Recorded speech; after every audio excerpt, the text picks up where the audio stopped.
Chapter 451. In a dark corner. As soon as he left the sight of the paladins, Soren staggered, and there was a trace of blood at the corner of his mouth. The injuries on his body were actually very serious. Fighting the god of vampires alone, even with the power of the Holy Avenger, he was inevitably injured. During the battle, he could forcibly suppress the injury, but now that the battle was over, he didn't need to hold on. Regardless of the conduct of these paladins, whether they owed Soren a favor or not, there was one thing that could not be changed, that was, Soren belonged to the evil camp. So Soren had to hold on in front of the paladins no matter what, and by the way, he forced himself to take care of the young man he met in the City of Wealth. The current Holy Avenger was only a radical faction among the paladins. Some kind of transformation had not been completely completed, and there was still no shortage of stubborn conservatives among them. Only when the Avatar crisis began, and the Earth was devastated, the Holy Avenger completely abandoned some of the dogmas and regarded order as a belief above good and evil. Because the damage caused by chaos was too terrible.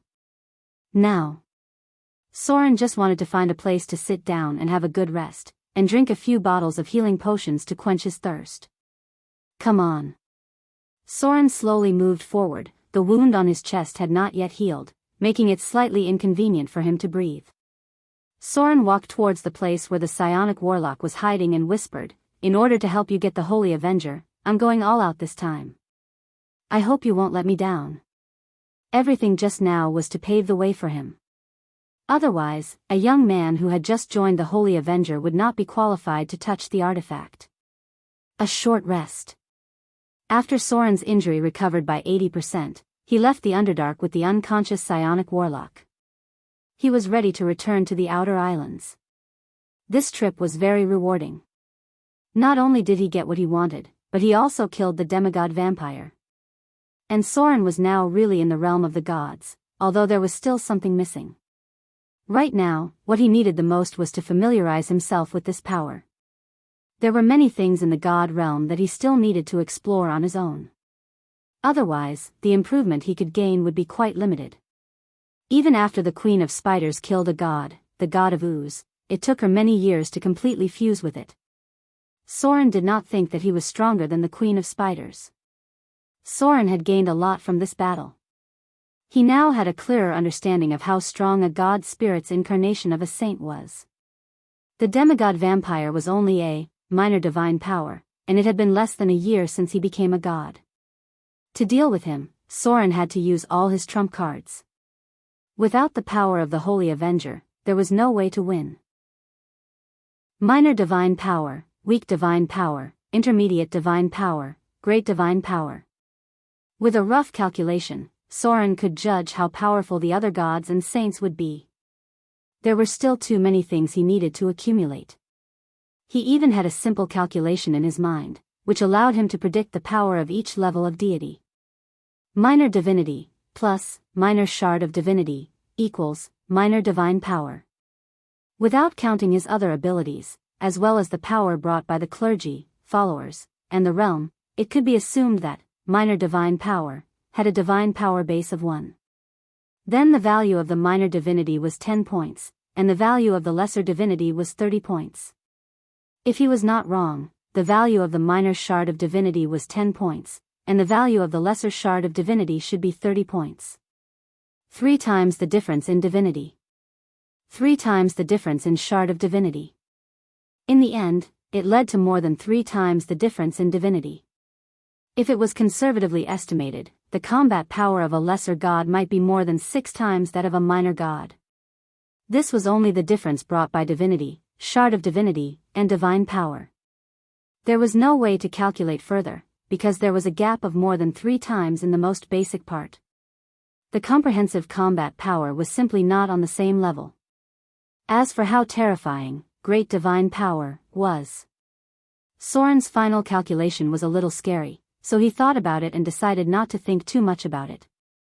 No wonder the Queen of Spiders took so many years to upgrade from great divine power to great divine power. Soren calculated his final calculation and found that no wonder the gods of great divine power were qualified to open their own divine system. Judging from the final calculation, the gods of great divine power, could easily create a group of gods of their own divine system.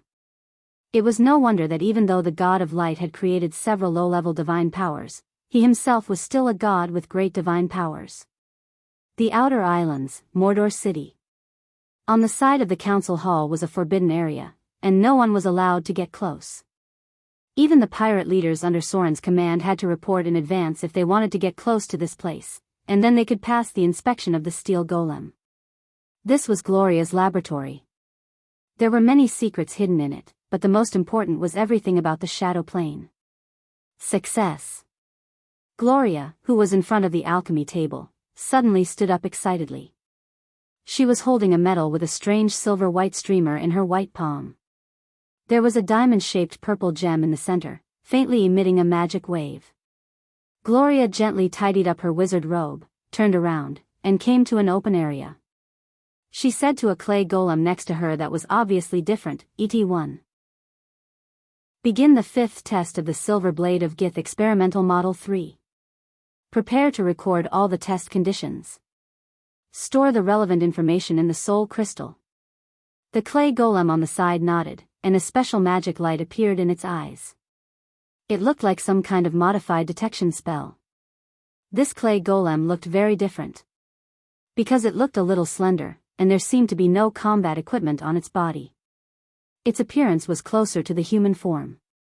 It seemed to have higher wisdom in terms of demeanor and other aspects. There was something familiar on its body. It was a very inconspicuous soul wave. There seemed to be only one kind of existence in the puppet golem that had soul waves. That was fouling. This clay golem was Gloria's test product. It was the original form of fouling that she made with precious soul crystals. A creature level of only about 5, an intelligent golem used for research. Its combat power was estimated to be no better than an ordinary pirate, but it had a lot of spell-like abilities, most of which were modified detection spells. In terms of potential, ET1's growth potential exceeded all the puppet golems. Start recording. ET1 turned its gem eyes and a magic light fell on the silver-white metal ball in Gloria's palm. Gloria nodded gently, and with a serious expression, she clenched the gem on the silver-white metal ball in her palm and said slowly, Elemental Energy Conversion Test. Replace psionic power to transform the form of the Silver Blade of Gith. The test begins. A faint magic light emerged, and the silver-white metal ball in Gloria's palm suddenly began to change, and in the blink of an eye, it turned into the shape of a beheading sword.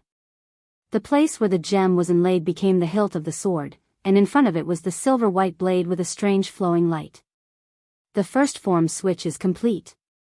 The conversion rate is 100%. The form switch interval is 0.1 seconds. There is no energy barrier or rejection phenomenon. A strange light appeared in ET1's eyes, and it seemed to record something into its own soul crystal. Gloria showed a smile at the corner of her mouth and said slowly, Continue the second stage of the test. Synchronize the energy changes of the experimental model. The silver-white two-handed sword with a strange flowing light quickly turned into a metal ball again. Then, under Gloria's operation, it turned into a one-handed sword, a scimitar, a shield, a blade barrier, and a silver-white spear.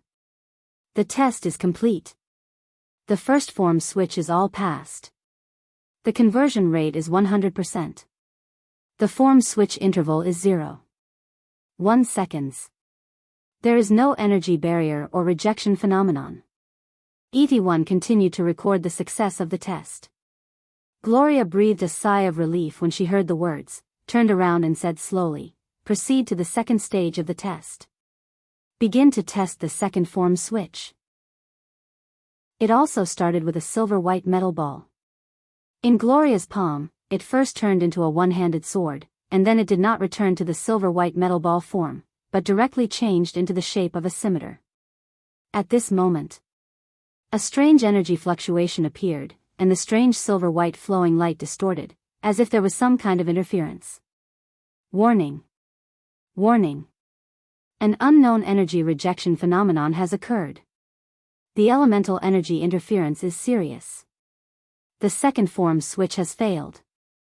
The silver sword of Gith shows signs of damage. Do you want to interrupt the experiment? Gloria let out a sigh and said faintly, we still failed. Interrupt the test. Restart the second form switch research. What went wrong? Why is there no problem with the first form switch, but the second form switch always goes wrong? Is it because there is no psionic power to control it? Gloria could not help but fall into deep thought. The weapon in her palm had turned back into a silver-white metal ball. She murmured in a low voice, the research has hit a bottleneck here. If even the metal form switch can't be cracked, it is impossible to proceed to the next step of the magic power rune research, right? I don't know if there are any new results on Mother's side. Bang! At this moment, the door of the laboratory was suddenly knocked open. Gloria, whose thoughts were interrupted, could not help but frown. Then she saw the small and exquisite Lulu rushing in, a little breathless and stammering, no. Not good. Vivian suddenly fainted.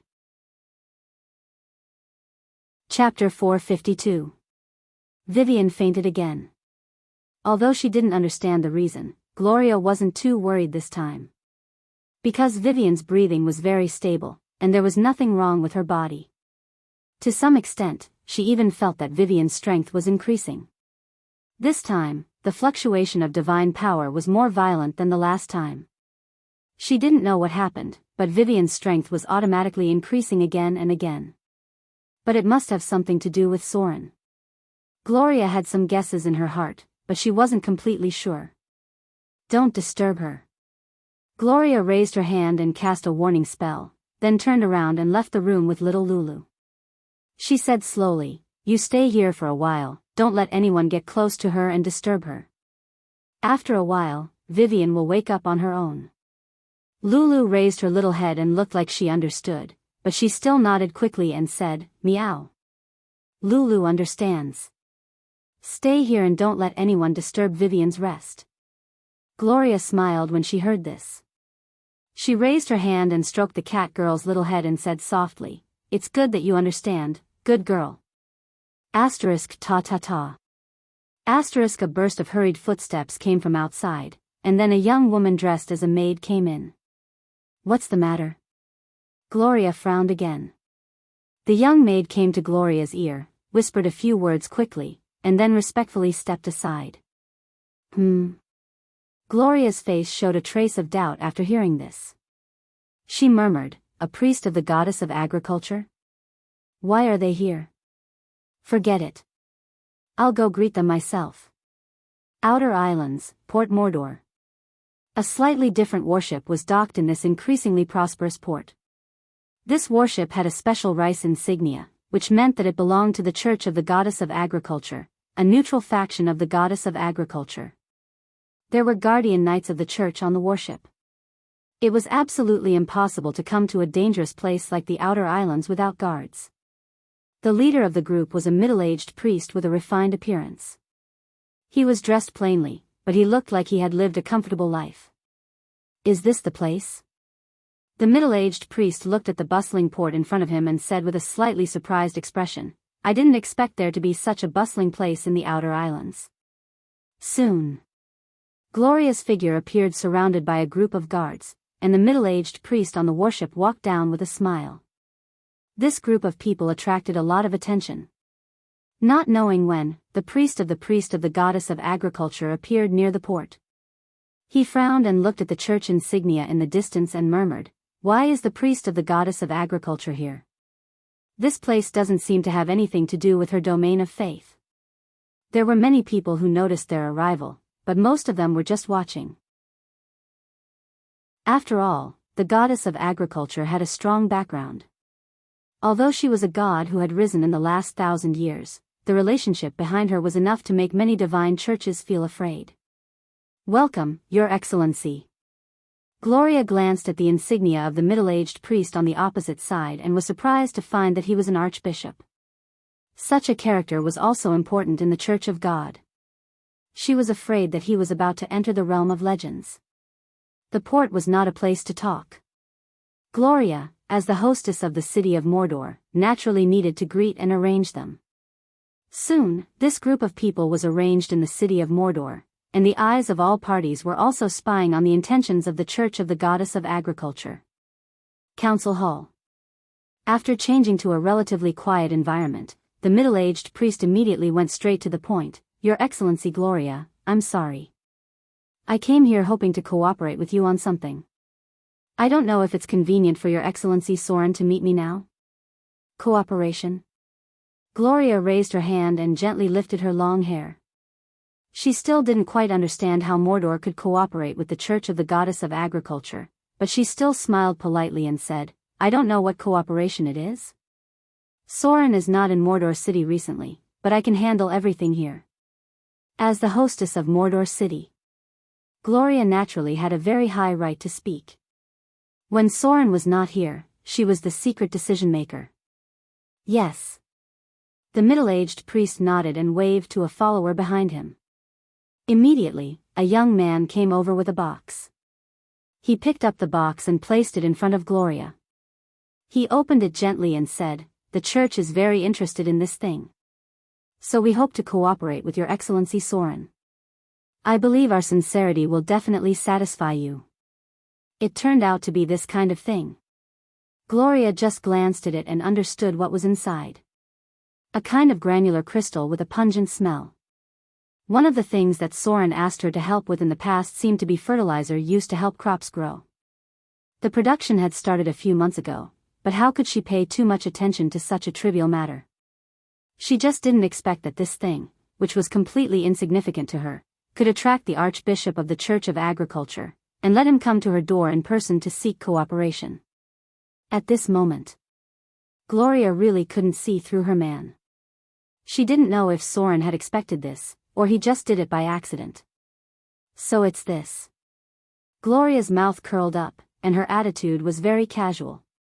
She said tentatively, it seems that we haven't spread this thing out yet. I don't know how Your Excellency knows about it. She acted like this thing was a secret.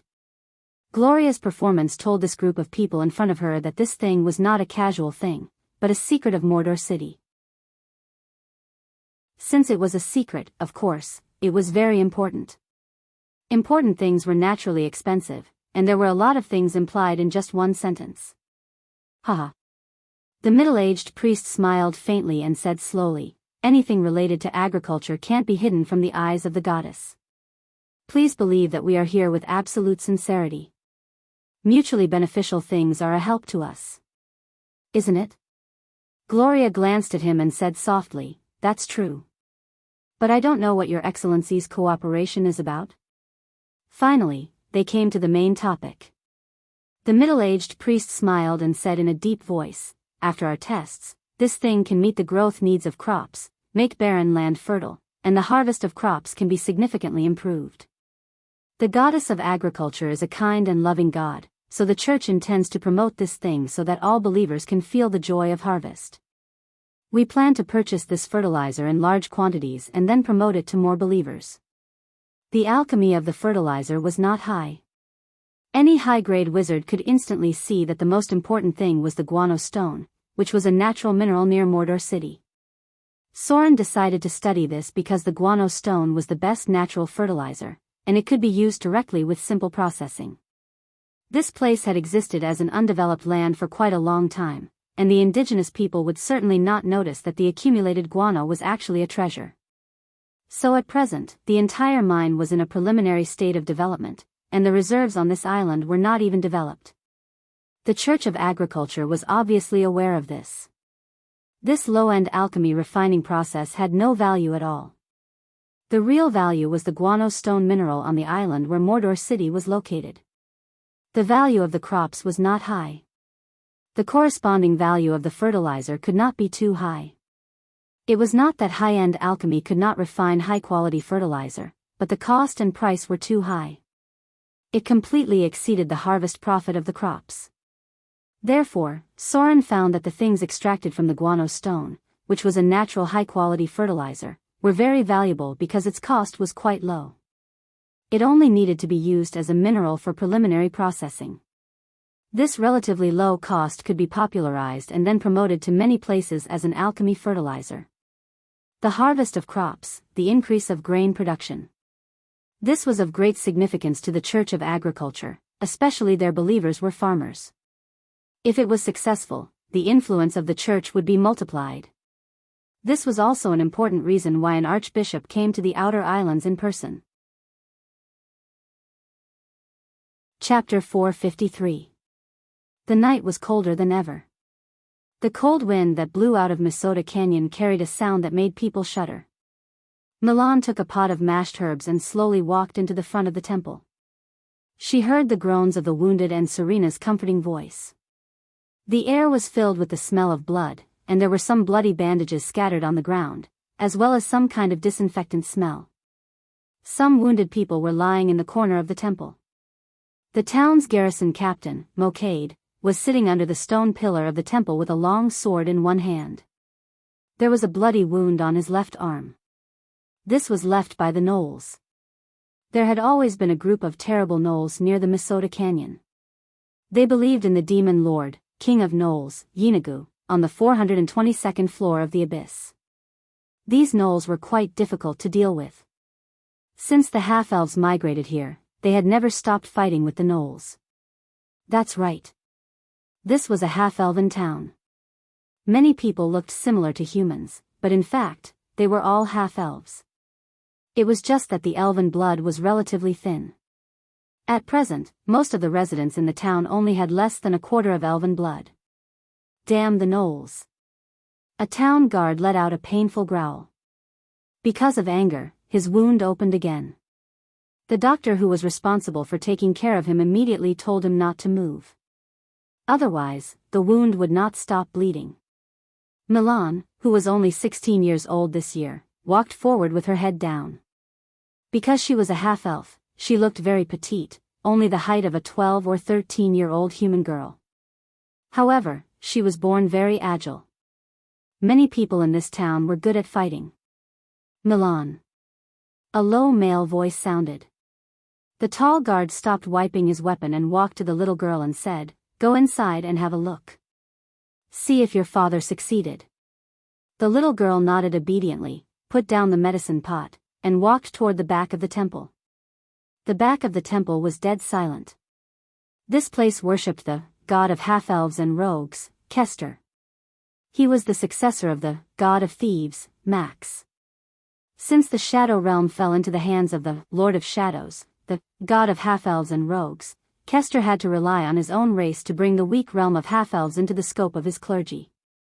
From then on, the half-elves began to spread his faith widely, and his priests became an important force within the half-elves.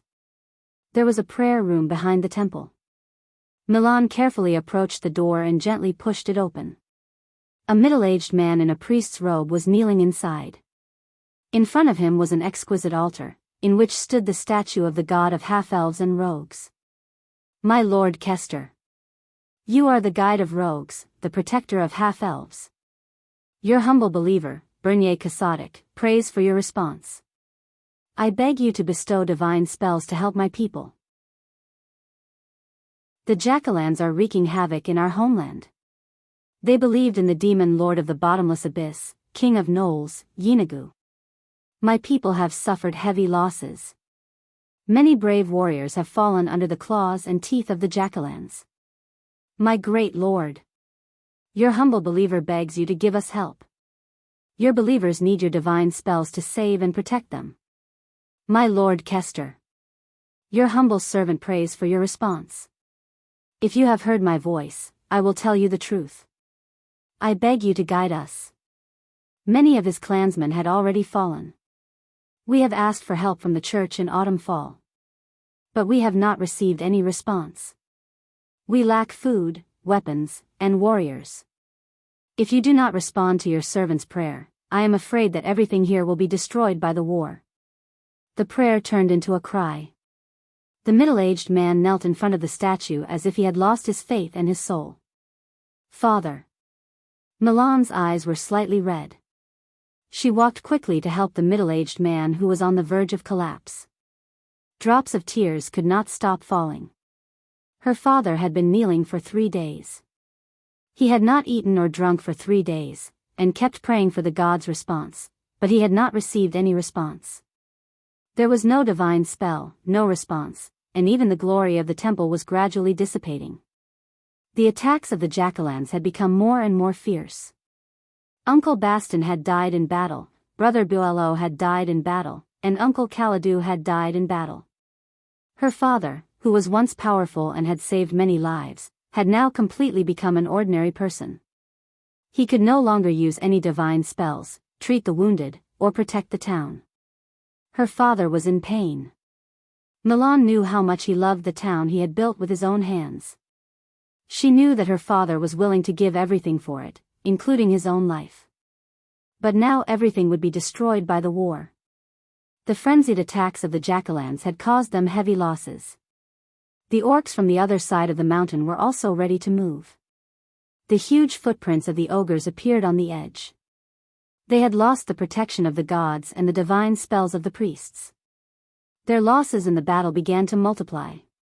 Relying only on the treatment of herbs, more and more warriors would eventually fall. Her father was in pain. He prayed to the gods over and over again, but there was still no response. Milan. The middle-aged man turned and glanced at his lovely daughter. His eyes were bloodshot. He raised his hand and stroked the half-elf girl's silky long hair. Then he staggered to his feet. Clang! Her father pulled out his long sword. He walked step by step to the corner and put on a half-body armor made of steel. He had not worn armor for a long time.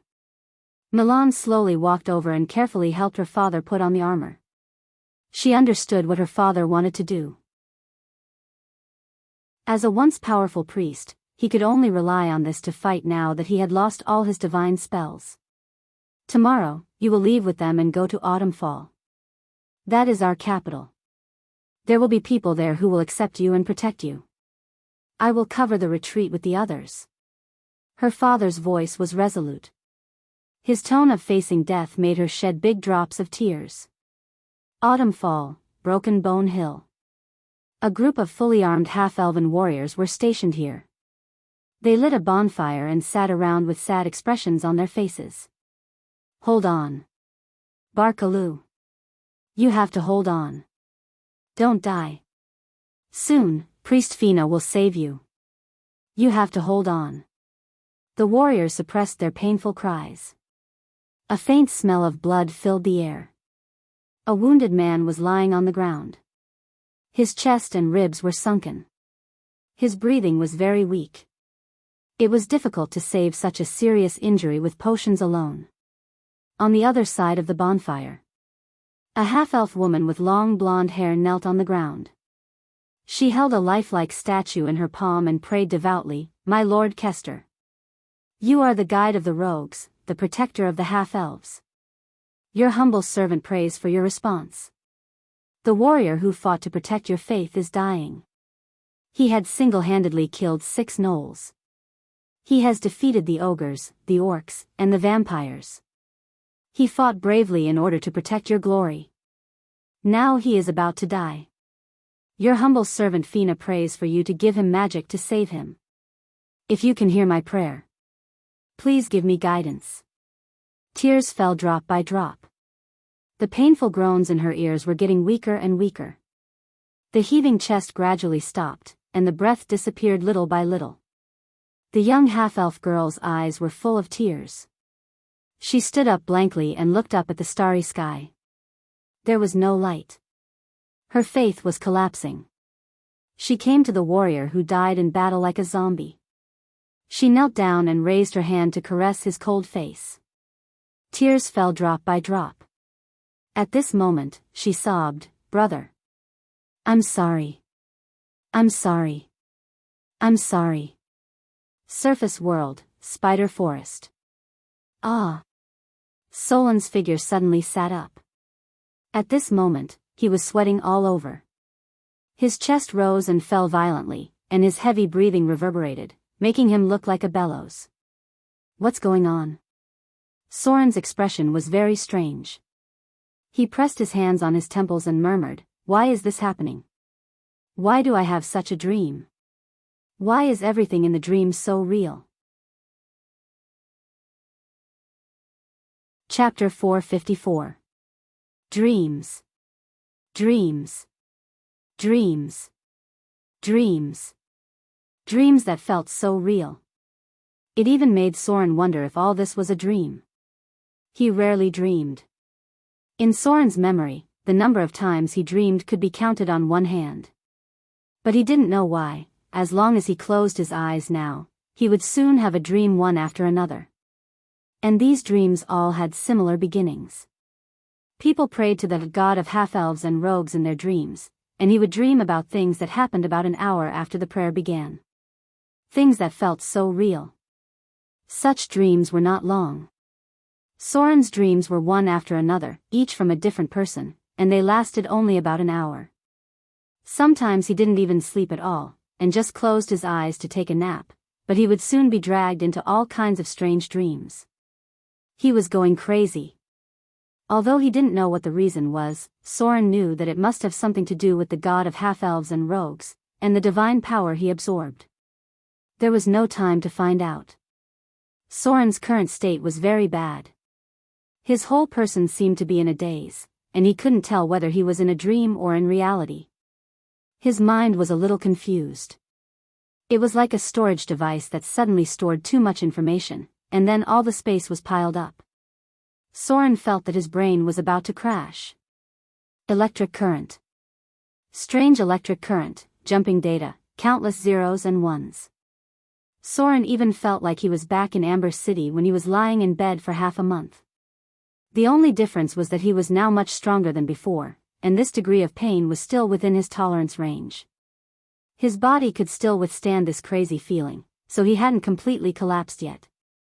But the feeling of countless streams of data, a series of dreams, the voices of countless people, and so on, piled up together as if his brain was about to explode, was still there. Soren really felt that his brain was about to explode. Since leaving the Underdark, his mental state had plummeted, and sometimes even his mind would be temporarily blank. Because he suddenly heard the voices of countless people. This incomparably chaotic voice pierced directly into his brain. Hundreds and thousands of words were all connected together. It should have been a chaotic sound, but he could hear every single one of them very clearly. The end result was that the brain became more and more unbearable and painful. Soren even suspected that he had become something like a terminal processor. His brain was like a supercomputer in his previous life, constantly receiving large amounts of information. All of this information was transmitted to Soren's brain, causing his mind and body to bear a huge burden. The body of a mortal. Soren was in a lot of pain. He was only awake for a few hours a day. His mind was in a daze. Most of the time, he was like a god, using some kind of high and mighty perspective to pass through one after another incomparably realistic dreams. He couldn't break free from these dreams. This was because as long as the call of prayer rang out, his brain would begin to receive countless information. He was in great pain. It was extremely painful. It was more painful than any other battle. This kind of pain didn't come from the body, but from the mind. His head was very painful, very swollen, very dizzy, and very uncomfortable. He couldn't use any clear words to describe it because he felt that he couldn't even organize words. His brain was always filled with electric current, countless weak electric current jumping, and countless data appearing. This kind of pain that directly affected the brain was simply driving him crazy. He wanted to go back to the outer islands. But in fact, he was awake less and less every day. He was like a madman. He wandered in the wilderness with an unconscious woman. Occasionally, there would be some reckless monsters that came to provoke them, but in the end, they all became ghosts under his sword. He wandered in the black wilderness east of the spider forest, and in just a week, many people heard about him. The residents of the nearby towns saw a wandering figure. It rained. The cold rain fell from the sky, and in the blink of an eye, it was almost May. With the arrival of summer, the rainstorms became more frequent. It was said that there was a river change in the south, which directly flooded many places, causing many people to become homeless. This was the main road to the Valoran Duchy. Passing through the border of the spider forest, then entering the black wilderness, and finally from the Howling Wind Canyon to the boundary of the Valoran Duchy. A large group of fully armed people was moving forward. In front of the group was a heavy knight riding a tall horse, and on both sides were well-equipped infantry guards. At a glance, one could tell that the owner of the group was a noble. The rain seemed to be getting heavier. It was obvious that this group of people was in a hurry because they didn't intend to find a place to take shelter from the rain. There was a slight disturbance in front. Then, the whole group came to a stop. Then, a burly knight rode forward and shouted, "What's wrong? Why did you suddenly stop?" There was someone in front. In the middle of the group, a wide and exquisite carriage lifted the curtain, and then a young noble lady poked her head out and said, "Sir Eden?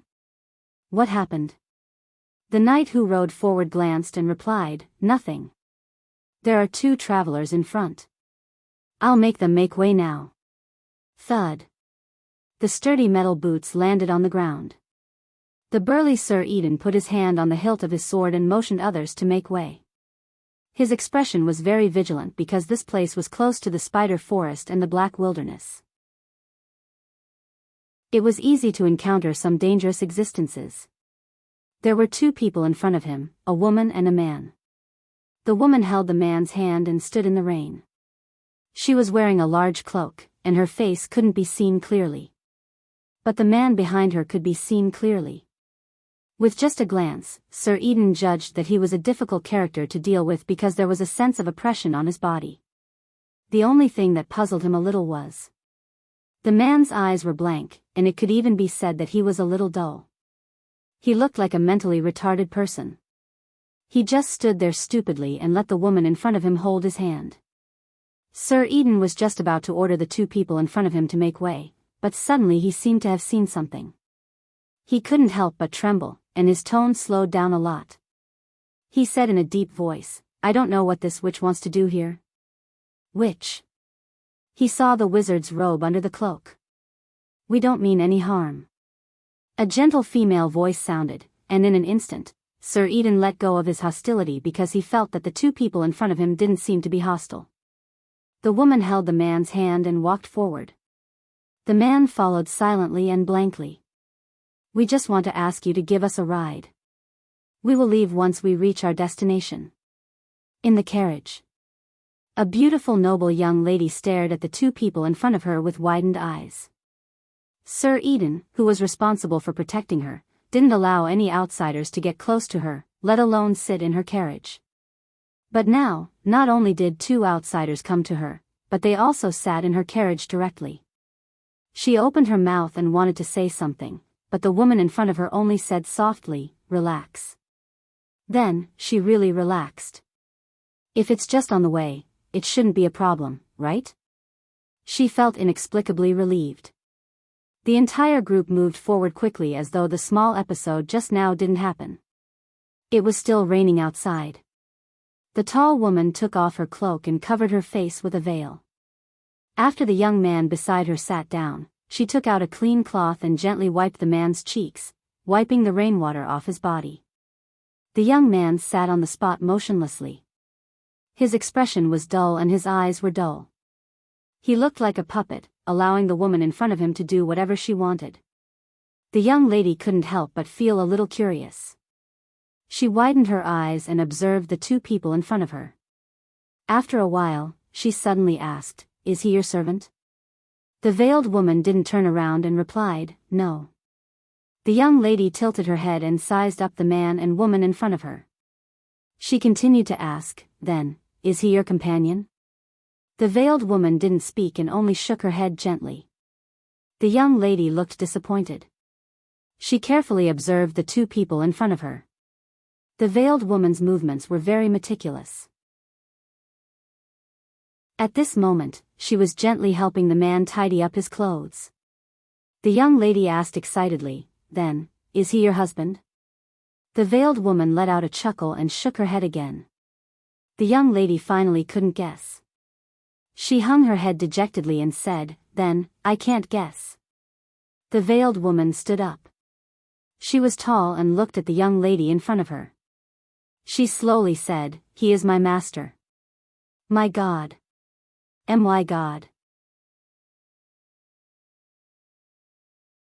Chapter 455. The rain gradually stopped. As the evening came, the group finally chose to camp. They had been traveling in the rain for a whole day. If they continued like this, the people and horses would not be able to hold on. There was a hubbub of voices outside. Because it had just rained, it was not easy to make a bonfire. Many soldiers could only soak dry food in water and swallow it. However, it was impossible to do without a bonfire at night. Everyone was soaked and exposed to the cold wind for a night. They would be affected by it tomorrow. These soldiers did not have many extraordinary physiques. Sir Eden sent someone to find some dry firewood, and he ordered another person to prepare a small stove and send it to the carriage. The team had a charcoal stove, a delicate and small copper stove, which could be used to cook something directly with charcoal, but only enough for 1 or 2 people. The inside of the carriage was like another space. Everything outside would not disturb here. It seemed that there was some invisible force. The others became very quiet when they approached the carriage. Time passed little by little. The sky gradually darkened. A bonfire was lit outside, and the soldiers cooked a large pot of meat soup. Sir Eden casually ate some dry food, then drank a large bowl of thick soup. Then he began to arrange the sentries for the night watch. He was a veteran who retired from the battlefield. The title of Sir was given by his master. After his master passed away, he became loyal to the eldest daughter of the family. In the Valoran Duchy, there was no saying that only men could inherit the title. The eldest daughter and the second daughter also had a certain inheritance right. After arranging the sentries for the night watch, Sir Eden wanted to see the carriage. But as soon as he walked near the carriage, he felt that it was better not to disturb them at this time, so he turned back to the bonfire. It was very quiet in the carriage.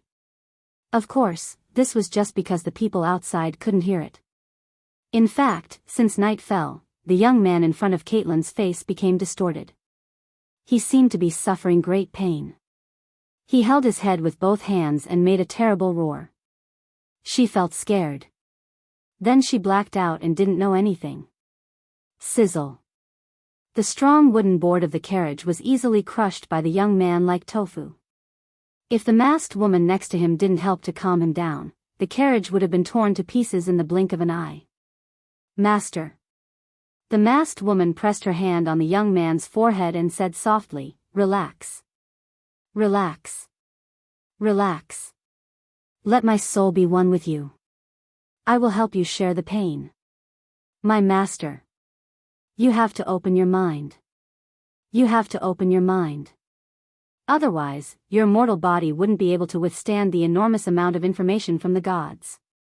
You'll go crazy. You'll really go crazy. Let me enter your heart. Otherwise, I won't be able to help you cut off these faith connections." That was the connection of faith that belonged to the previous god. His power is interfering with you. You must learn to reject these beliefs. You are the supreme god. You are the supreme god. And not a tool that was kidnapped by faith. Let me help you cut off all the faith connections. Then, you can rebuild your kingdom. Otherwise, the will of the previous god will replace you. He will use your body as the host for his resurrection. Abandon these beliefs. The one they serve is not you. What you need is a new faith. A new kingdom. My master. Let me help you sever everything. These old beliefs should be buried together with the dead gods. An invisible psionic force field spread out. The masked woman held the young man's hands and then put her forehead on his. In an instant, her face became pale, and the young man's distorted face gradually relaxed. Pain. The masked woman was suddenly soaked, and sweat slid down her pale cheeks. In just a moment, she seemed to hear countless voices and see countless pictures. A huge amount of information hit her brain. Even if she used to be a psionic warlock with a profession level of more than 30, at this moment, she felt completely overwhelmed.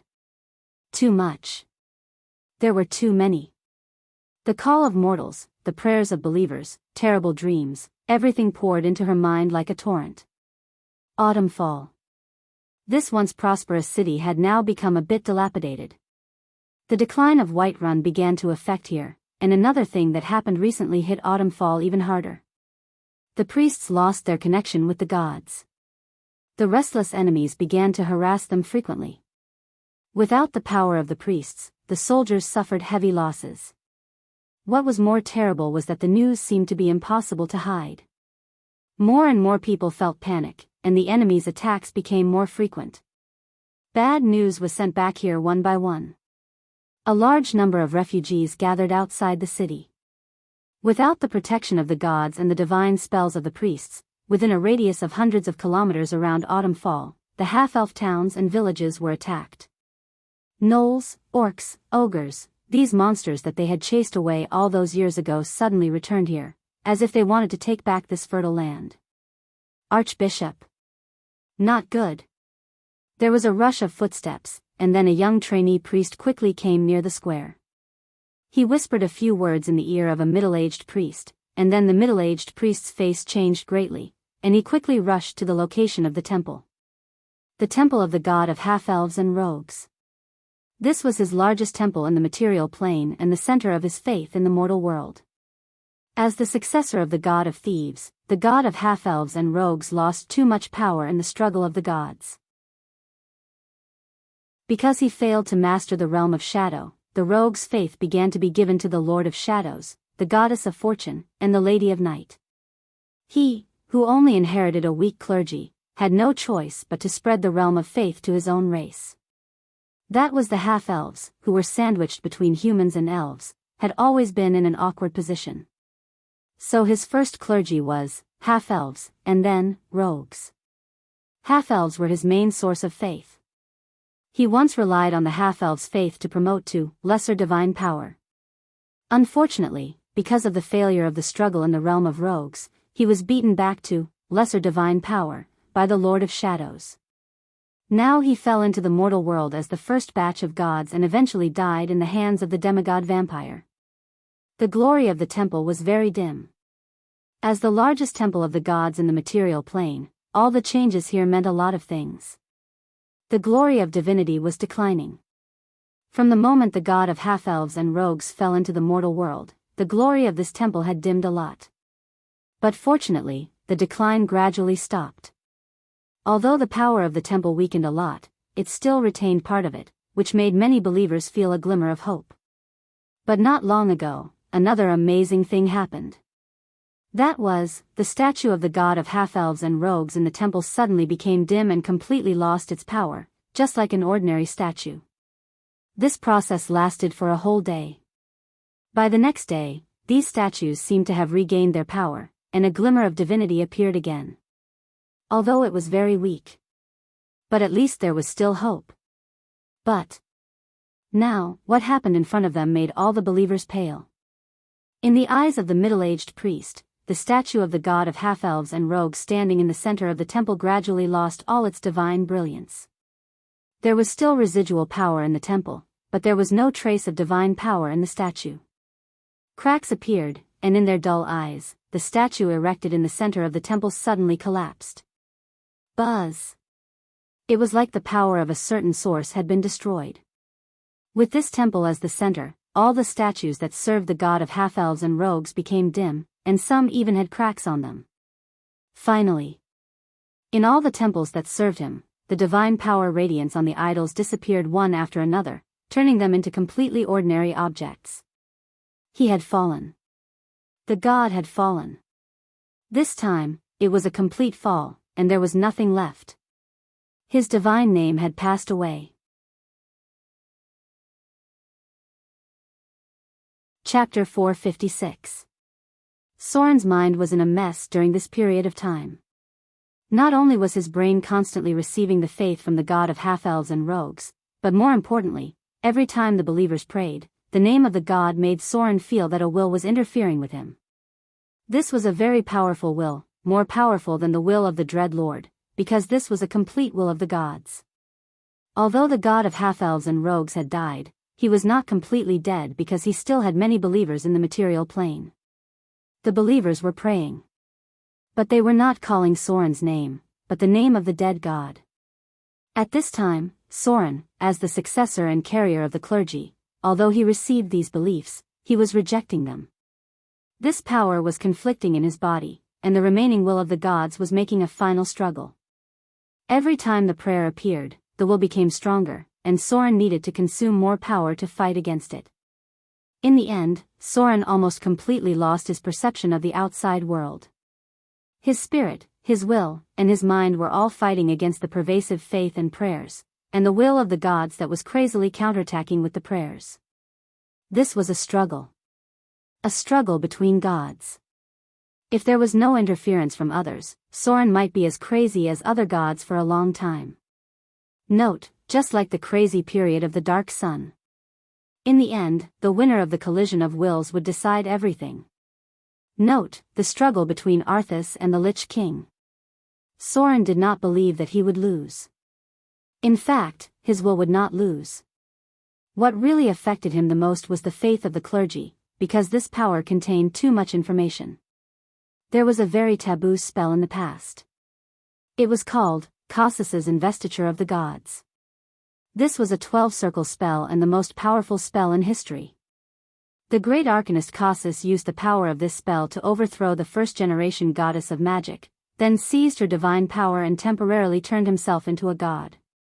But then something unexpected happened. Kossus, who was probably one of the most powerful arcanists in history, self-destructed because he couldn't withstand the huge amount of divine information from the goddess of magic. This ultimately led to the end of the Age of Thorium. The collapse of the weave directly destroyed a glorious era. No matter how much the mortals boasted that the arcanists were comparable to the gods, there was one thing that could not be changed. The gods could only be comparable to them, but could not be surpassed. Kossus was probably the most brilliant arcanist in history, but he also died the most aggrieved death. The domain of the gods. It was also at this time that the exploration began. Pant. He panted heavily. Soren's entire body was drenched in sweat, but his eyes were gradually clearing up. The pain was fading. The zeros and ones in front of his eyes were gradually returning to normal. The electric current in Soren's brain had weakened a lot. After the extreme pain, he seemed to have entered a new realm, and he felt a strange and indescribable spiritual power. If there was a metaphor to explain everything at this time, that was, Soren, who received the clergy of half-elves and rogues, was like a computer. After various strengthening and self-exercise, his brain's computing power had been quite amazing. But this amazing operating power, after contacting the Faith Network, that provided services for many gods on the Weave, Soren's brain was gradually close to collapse. It was like a computer that was about to burn its CPU. But in this case, because of the prayers of the believers, the will of the god of half-elves and rogues launched a dying counterattack. One could imagine how much pressure Soren was under at that time. The Weave was only part of a huge network. Above the 9 layers of the Weave, which was the domain of legendary spells, there was a more powerful, Faith Network, that served the gods. The 12th circle spell, Kossus's Investiture, that defeated the first generation of the goddess of magic came into contact with this domain. But as the great arcanist self-destructed because he couldn't withstand the divine information of the goddess of magic, the second generation of the goddess of magic directly blocked the magic network above 9 layers and directly turned it into a faith-receiving network, and then made it convenient for many gods. In short, the Faith Network was made into a fast channel to give divine spells. Soren's state was very similar to that of the great arcanist. That great arcanist was directly blown up by the huge amount of information and divine power of the Weave, and Soren was exposed to a large amount of information belonging to the god of half-elves and rogues, on the Faith Network, of the gods, and was in a state close to mental confusion and madness.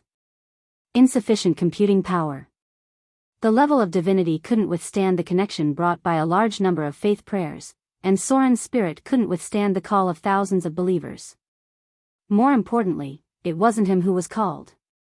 Kossus, who was probably the most powerful great arcanist, directly blew up, but Soren was still able to withstand it. Because the Avatar crisis was coming. Whether it was the Weave, at the bottom or the Faith Network, at the top, they would all decline with the Avatar crisis. At that time, the gods would only be able to connect with very devout believers, and not like now, just by shouting their names. The gods had such an ability. Holy name, God's domain, when his holy name is said in his temple, altar, statue, etc., or by his believers, any object related to him, any person who says his holy name, can enter the range of the god's perception within an hour. This was the reason why Soren was in pain. It was also the reason why many people wouldn't easily call the god's holy name. Soren was like a primitive computer. Without enough external programs, divinity, he was directly connected to the huge network of the interstellar era. Then in a flash, the crazy amount of information almost drove him crazy. As a person who had just come into contact with the super network, Soren didn't even understand how to cut off the network, and his will was greatly challenged. And at this time, the psionic warlock appeared. She directly pulled out Soren's network cable and then cut off all the faith connections. Soren temporarily broke away from the gods' faith network. He was not in contact with the domain above the 9th layer of the weave, which gave him a chance to breathe, and his spirit was gradually recovering. Without the connection of faith, the will of the god of rogues and half-elves rapidly weakened and was wiped out by Soren in the blink of an eye. Then everything happened in autumn fall. All the statues of the god of rogues and half-elves lost their power, and some even cracked and collapsed directly. He was dead. Soren completely took over his clergy, but he did not take over his believers for the time being. The reason was simple. The holy name. The believers were still chanting the holy name of the original god of half-elves and rogues. Now what Soren needed to do was to respond to their prayers and respond to their calls with a new holy name, a holy name that only belonged to himself. The statues had become mortal. But the temple that served the god of rogues and half-elves still retained divine power. If a believer was smart, he would notice this. Because if even the clergy disappeared, then there should be no power in the temple. Oh. What's wrong with me? Am I too tired? Did I suddenly fall asleep? The noble girl shook her head and got up from the carriage. She looked up in front of her and saw a man and a woman sitting in front of her. Her expression seemed to be a little surprised, and then she seemed to gradually remember something. She wondered, did I sleep for a long time? Why do I seem to have forgotten something? Yes. You slept for a while. The masked woman smiled and nodded. The noble girl rubbed her forehead and muttered, "Really? It seems that I really fell asleep." She glanced at the two people in front of her. Everything was not much different from what she remembered. It seemed that nothing had happened. The only difference was that the man's eyes seemed to be much brighter. She glanced at him and had an inexplicable illusion of wanting to worship him. The girl shook her head and put this strange feeling aside. When she looked down at the carriage, she could not help but tremble. Copper furnace. On the copper furnace that Sir Eden brought in, there were 5 clear fingerprints on it. P.S. To write today's chapter, it took a long time to sort out the information. So it's a little late, sorry. There's another chapter today. Chapter 457. A day passed quickly. When they arrived at the Howling Wind Canyon, the masked woman finally left with the young man. When the two of them left the group, the noble girl immediately lifted the blanket impatiently, and saw that the hard floor of the carriage had long been marked with finger marks. She compared the finger marks on the carriage, then took out a dagger from her waist and directly stabbed the dark floor. This was ebony wood from the north. She used all her strength to stab it, but the depth was not as deep as the finger marks. The girl picked up the copper stove, looked at the clear finger marks on it, and murmured, "What kind of monster is that man? Is he a barbarian?" The departure of the two people did not cause any waves. It was as if it was natural for them to come here, and it was natural for them to leave.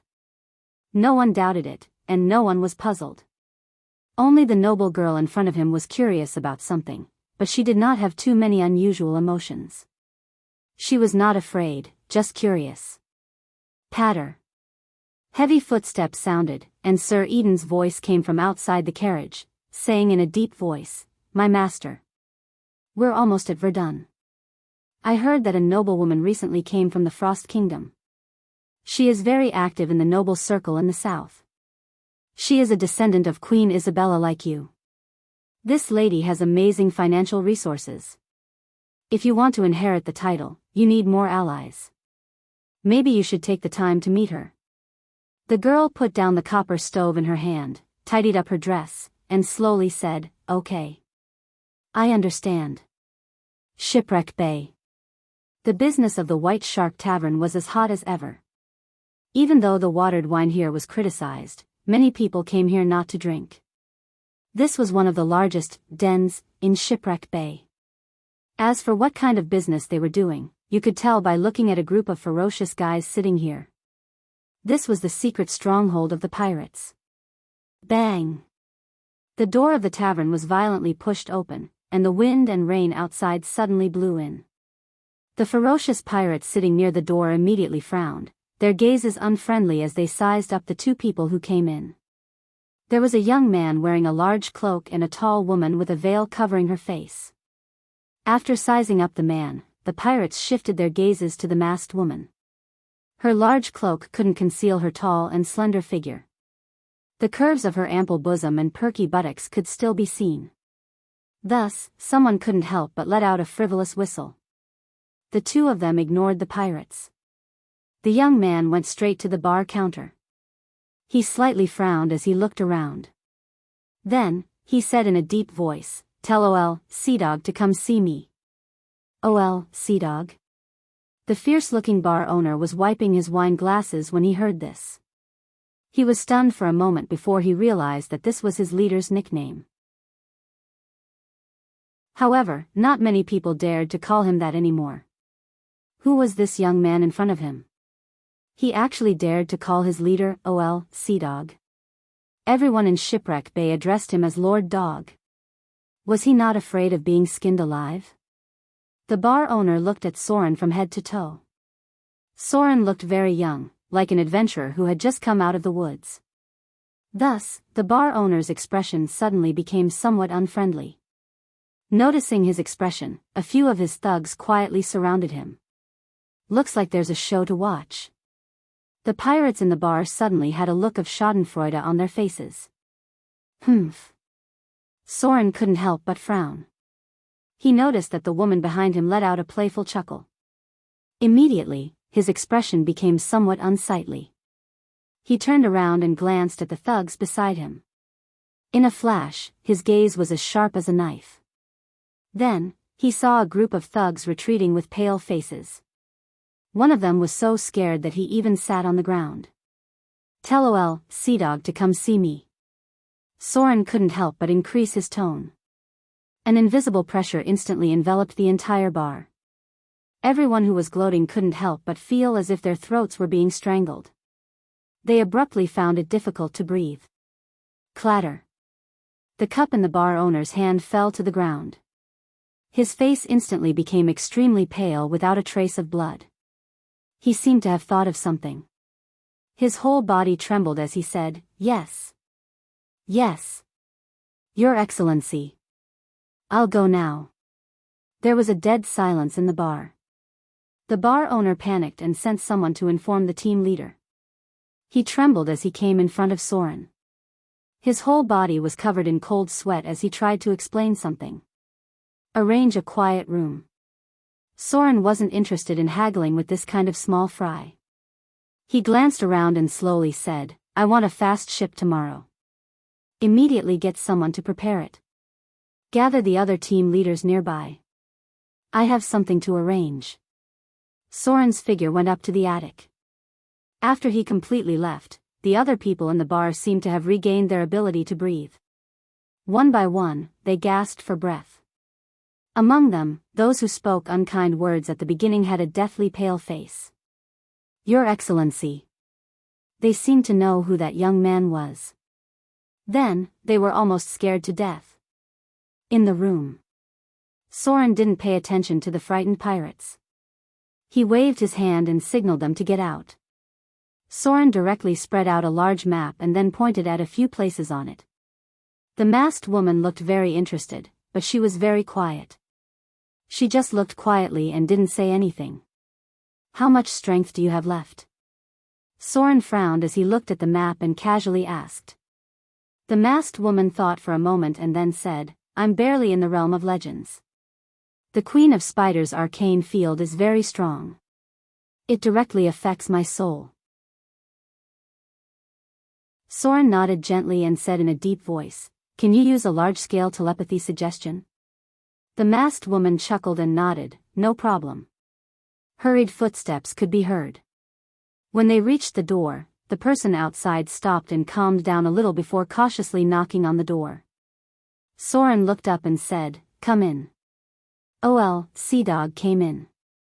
Behind him were 3 pirate leaders that Soren was familiar with. Now they were all well-dressed, and Sea Dog was even fatter. It seemed that these people were living very comfortably in Shipwreck Bay. Soren glanced at them, and Sea Dog's forehead immediately broke out in cold sweat. At this time, Soren was not interested in beating them. He just reached out and pointed at the map and said, Immediately send someone to inquire about the news near Autumn Fall. No matter what means you use, I need to know any recent news related to the half-elves immediately. Sea Dog wiped the cold sweat off his forehead and nodded heavily, Rest assured, Your Excellency. I'll arrange people to do it right away. The news will be sent back soon. Soren slightly nodded, then looked at the others and said in a deep voice, Gather the pirate leaders in the nearby waters and send the news back to the outer islands. 3 months later, I want to hold a military parade in Port Mordor. Military parade? Sea Dog and the others showed a trace of doubt on their faces. Then they reacted with a shocked and excited expression and immediately nodded, Rest assured, Your Excellency. I'll send someone to inform the other pirate leaders now. A military parade. This kind of show of force, it seems that only the mainland kingdoms would do this, right? Is Your Excellency planning to? At the thought of this, Sea Dog and the others in front of him couldn't help but look excited because Sir Soren finally decided to take this step. Tap, tap, tap. Soren's finger gently tapped on the map. He pondered for a moment and continued, Let Casa dock the Dragonhead warship at Port Tylon and pass the news to Arendelle. Let the giants lead the pirate fleet back. Since the Princess Royal has returned, the Vrykul pirates are not a problem. Just leave a chamber of commerce guard there. Also call back the fleet on the west coast. Let Scarface pay attention to the movements of the southern islands. Send the 3rd and 5th fleets to the eastern sea route. Soren's finger traced the location of Whiterun, then along the river until it reached the estuary of the Southeast Sea. He said in a deep voice, Send someone to inform the eastern pirates. We may need to pass through their territory after a while. Orders were issued one after another. Although it was not clear what Soren's plan was, the pirate leaders below felt that His Excellency was about to make a big move. Gathering the power of the 3 seas, what is Your Excellency planning to do? Chapter 458. Port Tylon, Sea Temple. The figure of the Naga siren priest slowly emerged from the blue sea. No one knew if she had encountered any good things during this period of time, but the divine brilliance in her eyes was becoming more and more obvious. Although the goddess of ocean was a cruel and evil god, she was also a very generous god, because there were only a few worthy existences in the entire ocean god system. This was also the reason why the goddess of ocean had always been at a disadvantage in the battle with the Lord of Storm. No matter how strong the main god was, it was impossible for him to do everything by himself. Especially the matter of the material plane. If the main god of a divine system personally went into action, then the impact of the matter would become serious. Soren is back. The Naga siren priest sneered and said slowly, This guy really doesn't get up early without benefits. Send someone to tell him that the Dragon Bone warship is almost completed. Let him do what he promised me. That bitch priest Kim. She wants to compete with us for everything just because she has money in her hands. It's time to let her suffer for once. The temple guard in the dark took the order. The Naga siren priest gently raised her hand, and a blue water ball appeared in front of her. The ball made of seawater was like a crystal ball. She looked at it silently for a while, and a cruel smile appeared at the corner of her mouth. It won't be long before it's time to deal with you traitors. The figure of the Naga siren priest walked towards the secret room of the temple and said slowly, "Do you really think that a fallen trash is qualified to compete with the sea goddess?" Soren's figure set foot on the land of Port Tylon. There was already a group of pirate leaders waiting for his return near the port. Soren just glanced at them and said, "Organize all the recent things and show them to me. Send someone to ask the Sea Temple if the things I want are ready. Let someone mobilize the materials of Snake Island. Ship 1/3 of the materials to Raging Sand Island within a week. I'll need them later." Soren had a lot to deal with. As the pirate king who controlled the vast sea, he had thousands of pirates under his command. In the end, not only pirates, but also merchants, sailors, and guards became his subordinates.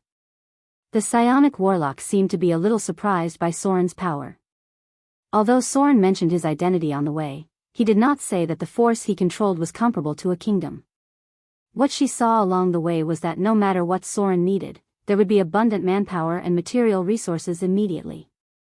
As long as she was not an idiot, she could feel the terrible mobilization power contained in it. To be able to mobilize an armed fleet so casually, even the king would not have such an easy time. Soren was busy with his own affairs, while the psionic warlock was observing the world. She was not familiar with the material plane. She spent most of her life in the astral plane. Her darkest and most painful period wasn't on the surface, but in the mind flayer's nest in the dark zone. Since then, she had returned to the material plane's plane. Soren only stayed in Port Tylon for a day, and then he returned to the outer islands. Port Mordor. Soren's return was not a big deal. In fact, many people did not know that he had returned. At this time, Port Mordor had been 2 or 3 times larger than before, and many wharves and warehouses had been built nearby. There were many caravans coming and going. Some went to the Amazon rainforest and used this place as a transit point. There were also those who were not afraid of death and were ready to trade with the indigenous people. It was said that some time ago, a large tribe of indigenous people fought with the Amazons. It was said that even the Storm Lord was involved, but there was still no winner. The indigenous people and the Amazons had been fighting for thousands of years. Unless the temple intervened directly, it was estimated that they would fight for another 1,000 years.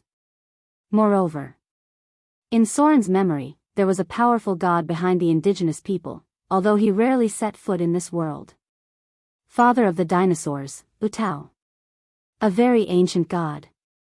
He was once known as the master of the rainforest and the old rival of the Storm Lord, but later he seemed to be silent. The specific reason was unknown. There were written records that he seemed to have created a god, a monster that adventurers jokingly called Godzilla. This god had not appeared for a long time. Only his faith was still spreading in the more remote and barren areas of the outer islands. Occasionally, one could see Droll who believed in him. The Temple of Wealth moved quickly. Port Mordor was about to build a prototype of a port city, and the largest share of it was undoubtedly the Temple of Wealth. The faith of the Lady of Wealth was widely spread among merchants, sailors, and guards. Relatively speaking, only pirates could accept the faith of the sea goddess. After all, the sea goddess was more frightening, and merchants were obviously more willing to accept the teachings of the Lady of Wealth. Soren didn't care about the competition in this place, because he himself had little interest in these two areas. Soren knew what pirates were like. In his plan, pirates themselves were a knife. Moreover, he did not want to be controlled by others. If he included pirates in his own opportunities, he would be restricted by the sea goddess. This was not worth it at all. On the way to the city of Mordor, Soren played with a ring in his hand, which was engraved with the emblem of a vampire bat. This ring was called the Ancestral Ring. It was a very good artifact. Unfortunately, he could not bring it up. The reason was very simple. This artifact ring had racial restrictions. It could only be used by vampires. Even if Soren wore it with the help of the omnipotent hands, he would be cursed by the ring. Bloodthirst. Soren did not want to inexplicably want to suck human blood, so he could only put it aside first. Item type, Ancestral Ring, +1, Item grade, Grade 1 artifact, Item description, this is a ring containing divine power. It was given some kind of power by the god of vampires. Anyone who wears it can gain supreme power among vampires, and at the same time, greatly improve their own strength. This ring has the power to control other vampires. It can directly control some vampires who are weaker than oneself. There is a special curse on this ring. Any non-vampire life will be affected by wearing it. Requirements, racial restriction, vampire. Equipment effect 1, all test immunity +2. Equipment effect 2, ancestral true blood, increases the rank of vampires. The bloodline worn will gradually purify over time and eventually reach the level of the vampire ancestor, but this process may take thousands of years. This effect is not effective on ancient vampires. Equipment effect 3, dominate humans, this ring has powerful magic. It can cast the spell of dominate humans once a day. Equipment effect 4, dominate vampires, this ring has powerful tempering. It can cast the spell of dominate vampires once a day.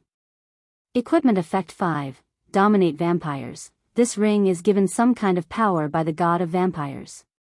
The person who wears this ring can command vampires.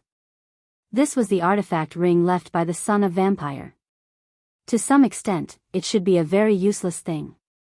Its actual combat effect was probably not as good as the +5 Lich ring, but it also had some special abilities. For example, ancestral true blood, and dominate vampires. This should be similar to the power of the vampire priesthood, but it was added to the ring. Maybe it was because the ring was injected with divine power. The city of Mordor had appeared in front of them. Soren turned around and looked at the psionic warlock behind him, and said slowly, is greater restoration and remove curse really useless? There are priests of the Lady of Wealth and the Sea Goddess here. Maybe it can be of some use. The psionic warlock glanced at the city in front of her and shook her head gently, it's useless.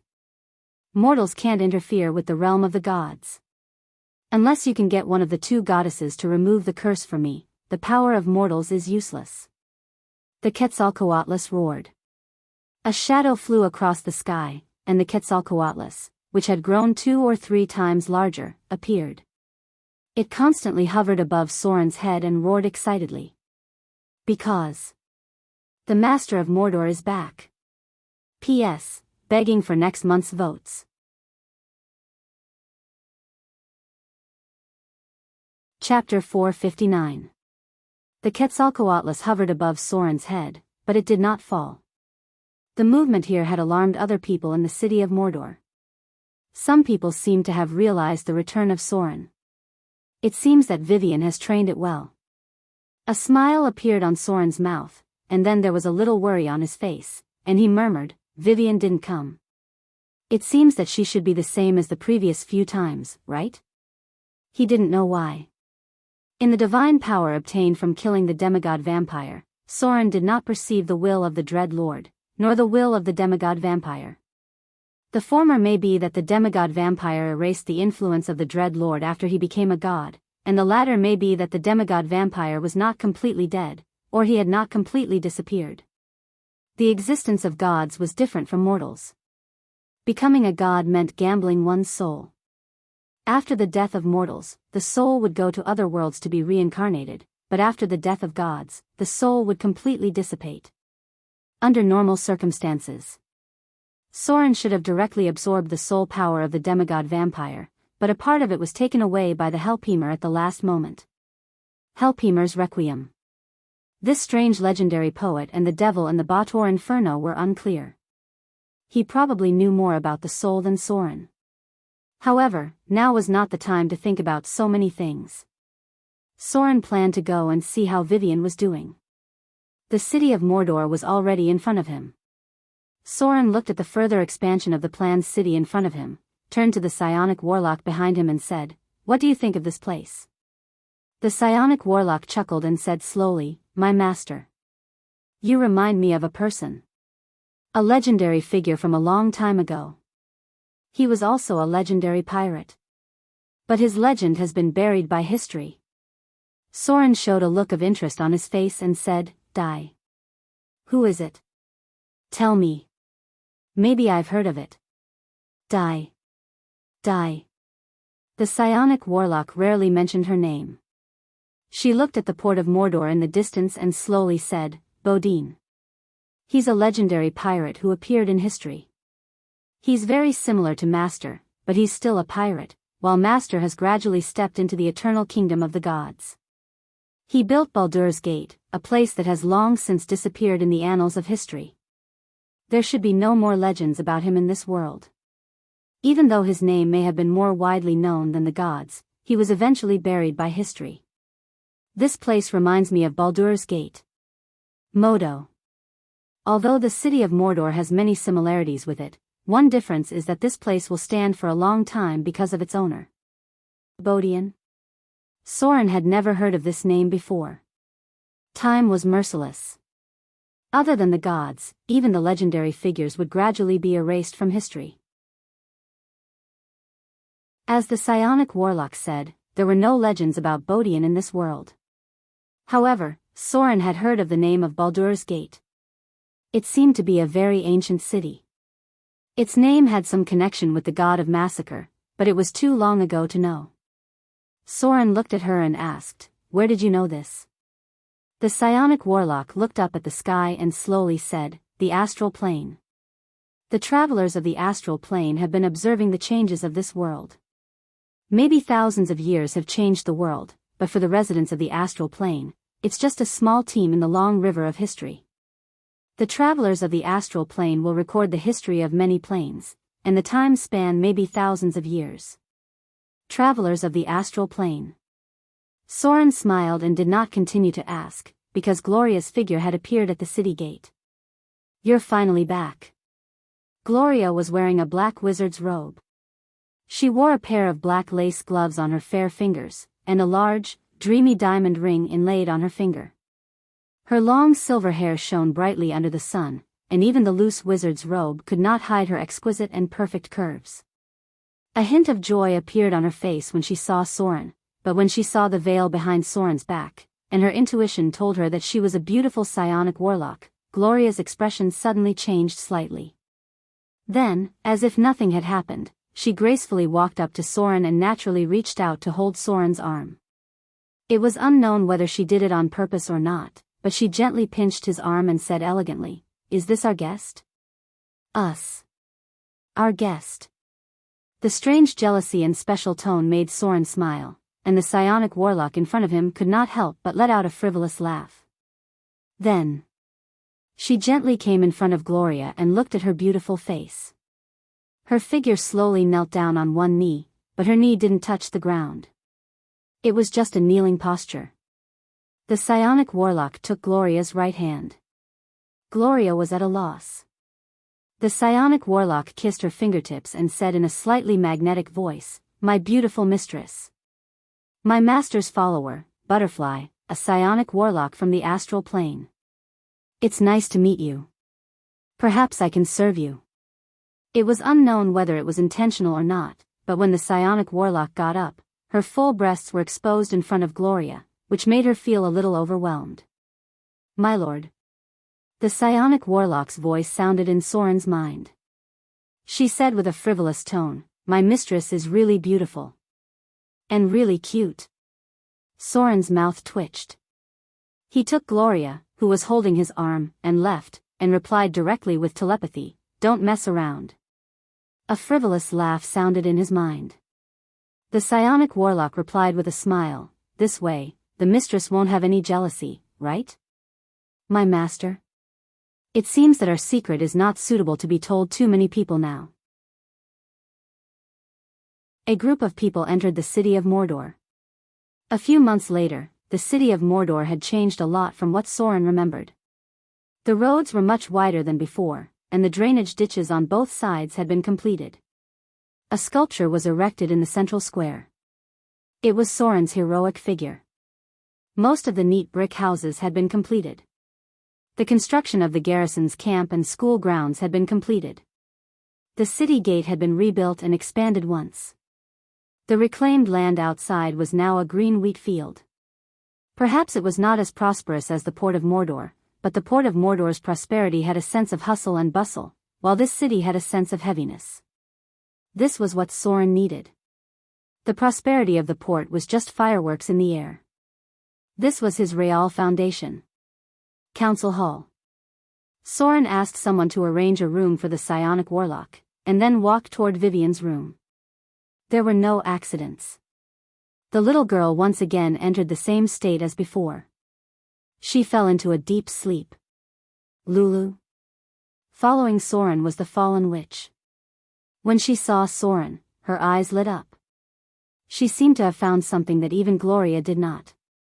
She had been looking at Soren with a meaningful look, but she did not speak. She just followed behind quietly. Occasionally, she would inadvertently look at her daughter with some kind of slightly guilty or other emotions. Sitting in front of Vivian's door was a little cat girl. She did not know how long she had not slept. Her beautiful big eyes had become dark circles. She looked like she wanted to doze off, but she forced herself to stay awake.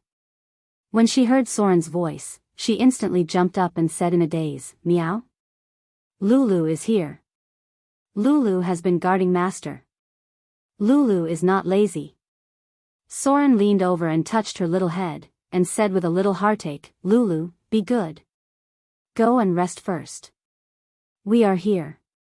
The little cat girl shook her head gently and said timidly, "No. Vivian has been sleeping for a long time. Lulu is a little worried. Lulu will guard her until she wakes up. Meow." P.S. Today's first update. There are 2 more.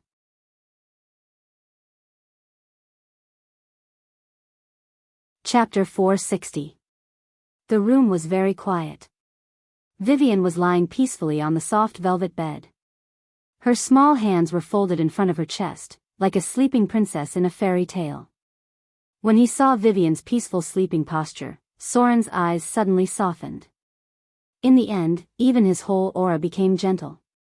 The other people in the room were all sensitive. Gloria looked at Soren, who was sitting by the bed and stroking Vivian's silky long hair. Her eyes suddenly became a little complicated.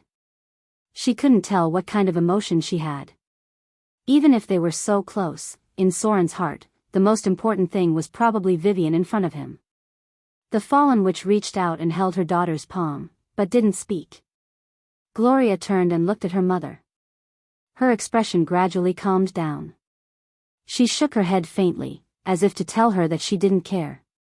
It was always easy for women to desire more, but she never thought of competing with a little girl. Maybe she was just sighing. How long has she been sleeping? Soren stood up. His face had become a lot more dignified. He reached out and pressed his hand on Vivian's white forehead. He closed his eyes and sensed something. He whispered, "Did her divine power go berserk this time?" Gloria didn't understand what Soren had discovered, but she still said softly, "It's been 7 days." This time there was no abnormality. She has been sleeping quietly. There was no sign of her divine power going berserk. Soren frowned and whispered, "Is that so?" As if she had also discovered something, a faint magic light appeared in Fallen Witch's eyes. Then she couldn't help but take a step forward and murmured, "The demonic aura on her is getting more and more obvious." Fallen Witch. As a witch who made a deal with the succubus witch, Mechanut, she was no longer a pure human, so she could feel more than Gloria. As a demigod and the son of slaughter, Sauron himself was inextricably linked to the abyss demons. Therefore, after Sauron discovered something, she paid a little attention and discovered the abnormality. The demonic aura on Vivian's body was more obvious. Even if there was no sign of her divine power going berserk this time, it didn't mean that it was a good thing. Soren was silent. His divine perception seemed to have made him aware of something, so his expression was dignified and a trace of worry appeared on his face. The fallen witch came to Vivian's side. She wanted to reach out and touch Vivian's forehead. After she got Soren's permission, the fallen witch leaned over and put her forehead on Vivian's forehead, and then her whole body. She couldn't help but tremble. Dang dang dang. The fallen witch took 3 steps back with a pale face. When she saw that everyone's eyes were on her, she murmured in a low voice, "The bottomless abyss." The stronger Vivian's power is, the closer she is to the bottomless abyss. The thing that Soren was most worried about finally happened. The stronger the divine power of fear that Vivian inherited, the stronger the attraction of the bottomless abyss. The transfer of the power of the demigod vampire greatly strengthened her as the host of the resurrection of the Dread Lord. If the situation continued to deteriorate, Vivian might be directly summoned to the bottomless abyss. Some of the most powerful of the infamous Sons of Slaughter were directly summoned to the bottomless abyss. Vivian's power was bringing her closer to the bottomless abyss. This kind of proximity didn't create a substantial spatial distance, so Gloria couldn't feel it at all. But Soren, as a son of Slaughter and a demigod, could feel it. The fallen witch, who also traded with the succubus queen, could also feel it, because they all had the aura of the abyss. Soren fell into deep thought. He reached out and stroked Vivian's soft long hair, turned to look at the others, and slowly said, "Let's go out first. I'll think of a way to deal with this." The bottomless abyss. This was a very scary place for mortals. But for Soren, this was just one of the most dangerous places he had ever been to. The change in Vivian made him realize this. Although he had solved the demigod vampire and eliminated the biggest problem in the material plane, he also concentrated a large amount of the divine power of fear on Vivian. This meant that the time he finally faced the Dread Lord had been brought forward. The task of the Sons of Fear was to kill each other. The demigod vampire replaced the Witch of Fear, Lillian, who was supposed to awaken in Amber City. He slaughtered a large number of Sons of Fear. Although there might be some survivors, the divine power of fear gathered was quite large. Reinhardt's ascension as a vampire was equivalent to changing the original resurrection progress. However, when he was killed by Soren as an important threat, the resurrection progress of the Dread Lord was corrected again. The divine power returned to Vivian's body as the real host. Soren didn't know how much time he had left. But he had a very strong hunch that his schedule to go to the bottomless abyss had been greatly advanced. The only variable at present was the time he was going to the bottomless abyss was before or after the Avatar Crisis was launched. If it was before the Avatar Crisis, then the difficulty of fighting the Dread Lord would increase exponentially. But if it was after the Avatar Crisis was launched, then Soren's chances of defeating him would be at least 60%. Vivian's power couldn't be stronger anymore. As a child, all her power was rootless duckweed. This was also what the Dread Lord wanted, because it was precisely this way that he could easily take back these powers. Otherwise, how could he take away the power that the Son of Fear had obtained? "You guys go out first." Soren sat by the bed and looked at the sleeping Vivian gently. He turned to look at the others and whispered, "I want to stay here alone with her for a while." Gloria and Fallen Witch looked at each other and turned to leave the room. Soren sat at the foot of the bed and looked at Vivian's little face. He reached out and stroked the little girl's cheek, then leaned over and kissed her forehead, murmuring, "Don't worry. Big Brother will always stand by your side. No matter what difficulties there are, I will face them with you." The corner of the little girl's mouth revealed a faint smile. He didn't know if she could hear Soren's words, but she should have perceived the existence of Soren. Time ticked by. Soren sat by the bed and looked at the little girl in front of him quietly. From time to time, he reached out and stroked her silky long hair. His eyes gradually returned to calmness. When he got up and left the room, Soren's eyes returned to the cold and ruthless look of the past. He took one last look at the sleeping Vivian, and a strong murderous intent reappeared in his body. He whispered, "The Dread Lord? No matter who it is. Anyone who threatens Vivian will die." 3 days passed quickly. Soren's return was finally known to the others. The priests of the Temple of Wealth and the Sea Church came to visit him. He also met the agent of the Church of Agriculture. Soren himself didn't expect that the fertilizer in his plan would attract the priests of the goddess of agriculture. But since there was such an opportunity, of course, he had to make good use of it. He wasn't sure how much he could change the future now, but if he could change it a little, maybe there would be a miracle in the world. Soren had a lot of things to deal with. There were some new discoveries in the Shadow Plane, but it was still a bit difficult to break through the defense line of the Wizard Tower. Soren was worried about being attacked by the Mana Crystal Pulse Cannon. He had to cut off the power of the Wizard Tower to safely enter it. The information from the vicinity of Autumn Fall had been sent over. The half-elves were not having a good time recently. At the same time, they were attacked by creatures such as orcs, gnolls, and ogres. For the half-elves' current plight, the other races nearby were indifferent. Because in this turbulent period, many gods fell into a deep sleep one after another. They didn't want to waste their power in other places. Soren took the information and thought for a long time. In the end, he temporarily put it aside and prepared to talk about it in a few days. The strength of the half-elves would not be exhausted so quickly. He was a person of lawful evil. He knew very well that it was better to provide help in times of need. He was waiting for the opportunity to obtain the greatest benefits.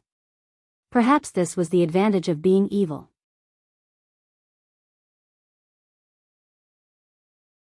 Chapter 461. Port Tylon, Sea Temple. The figure of the Naga Siren priest sat at the back of the temple. For some reason, she wore a gorgeous priest robe today. Her whole person seemed to be preparing for something important, and her expression was quite serious. However, when she finished listening to the report of some twisted sea creature in front of her, her face gradually turned ugly. She frowned and looked at the blue sea in front of her. She murmured, "What is Soren going to do? Mobilizing a fleet at this time? Did he make any big moves recently? Is he going to retaliate against the Principality of Rossard? Or is there a bigger plan? Damn it." The Naga Siren priest knocked on the ground with her scepter and said, "How many navies did he mobilize?" "Army." She did not know when she called Soren's subordinates from pirates to navies. The twisted shadow was hidden in the sea below the sea temple. Its specific appearance could not be seen, but it could be felt that it was some kind of mutated sea creature. Its breath was very strong. It looked like a hybrid of some sea creature and sea monster. It had the strength beyond a high-grade profession but was not yet in the realm of legends. This creature had appeared in the sea temple more than once. Its whole body was hidden in the sea, and it said in a low Naga language, hundreds of warships were mobilized near Port Tylon. The dragon-headed warship was also docked near Port Tylon. Snake Island mobilized about 50 medium-sized warships. Recently, a batch of materials was transported out from here. The number of fleets in Shipwreck Bay is huge. If we don't count the small clippers, there are about 300 warships. If we count the small pirate ships, I'm afraid there are more than 600 of them. There are more warships coming back. Arendelle of the Frost Kingdom, the patrol fleet of the southern island countries, and the surrendered pirates on the west coast. These are just some of them. Soren has controlled and annexed many chambers of commerce during this period of time. There are also many merchant ships and guard warships that he can secretly mobilize. A conservative estimate is that he can mobilize thousands of medium-sized ships. The Naga Siren priest took a deep breath. She fell into silence. After a long time, she murmured, "Has he become so powerful? This guy. How can his strength grow so fast?" The distorted figure in the sea also fell silent. After a moment, he said, "Your Excellency High Priest." Ever since the rise of Soren, he had never failed. This gives him an unimaginable appeal among the pirates, not to mention that his methods are quite brilliant. Now, from the south coast all the way to Arendelle, any chamber of commerce that wants to travel safely on the sea has to look at his face. Pirates used to earn their income from plundering, but now, many pirates have taken on the responsibility of guarding frigates. Although this is based on exploiting the other chambers of commerce. Don't you think this is like the taxes in the kingdom? Soren divided the seas into his own territories, and then used the pirates to control these seas. Finally, he used his powerful force to force others to pay taxes. Before he was strong enough. Soren's actions were supposed to be extorting protection money, but when he was strong enough, everything became a legitimate tax. He provided protection for the Chamber of Commerce, and then collected taxes to support the pirates. This was the embryonic form of an army. The Naga siren priest's face became more and more dignified. She murmured, "If this continues, his influence will only grow." The shadow in the sea also fell silent and said slowly, "Your Excellency High Priest. I'm afraid that Soren is no longer someone we can control. Since the annexation of other pirates on the south coast, his strength has been growing rapidly. Arendel's naval battle allowed him to successfully defeat the kingdom's regular army. His fleet has expanded rapidly, and many pirate groups that were watching have turned to his subordinates. And he attacked the southern island countries under the command of the pirate king and won the final victory. After that battle, Soren almost won over all the pirates on the south coast. Even many caravans from Shipwreck Bay to Port Tylon have turned to him. If he hadn't mobilized his fleet this time, I'm afraid we wouldn't have known how strong he was." The Naga siren priest could not help but sigh. Yes. If it wasn't for the scale of Soren's fleet this time, many people would still be in the dark and not know how powerful his armed forces were. Pirates, Chamber of Commerce, guards. The pirates under Soren's control were only the power on the surface. As he used violence or annexation or forced other chambers of commerce to submit, the guards under the control of the Chamber of Commerce also fell into his hands. Sea trade was not land trade. More than half of the people on a merchant ship could be counted as combat power.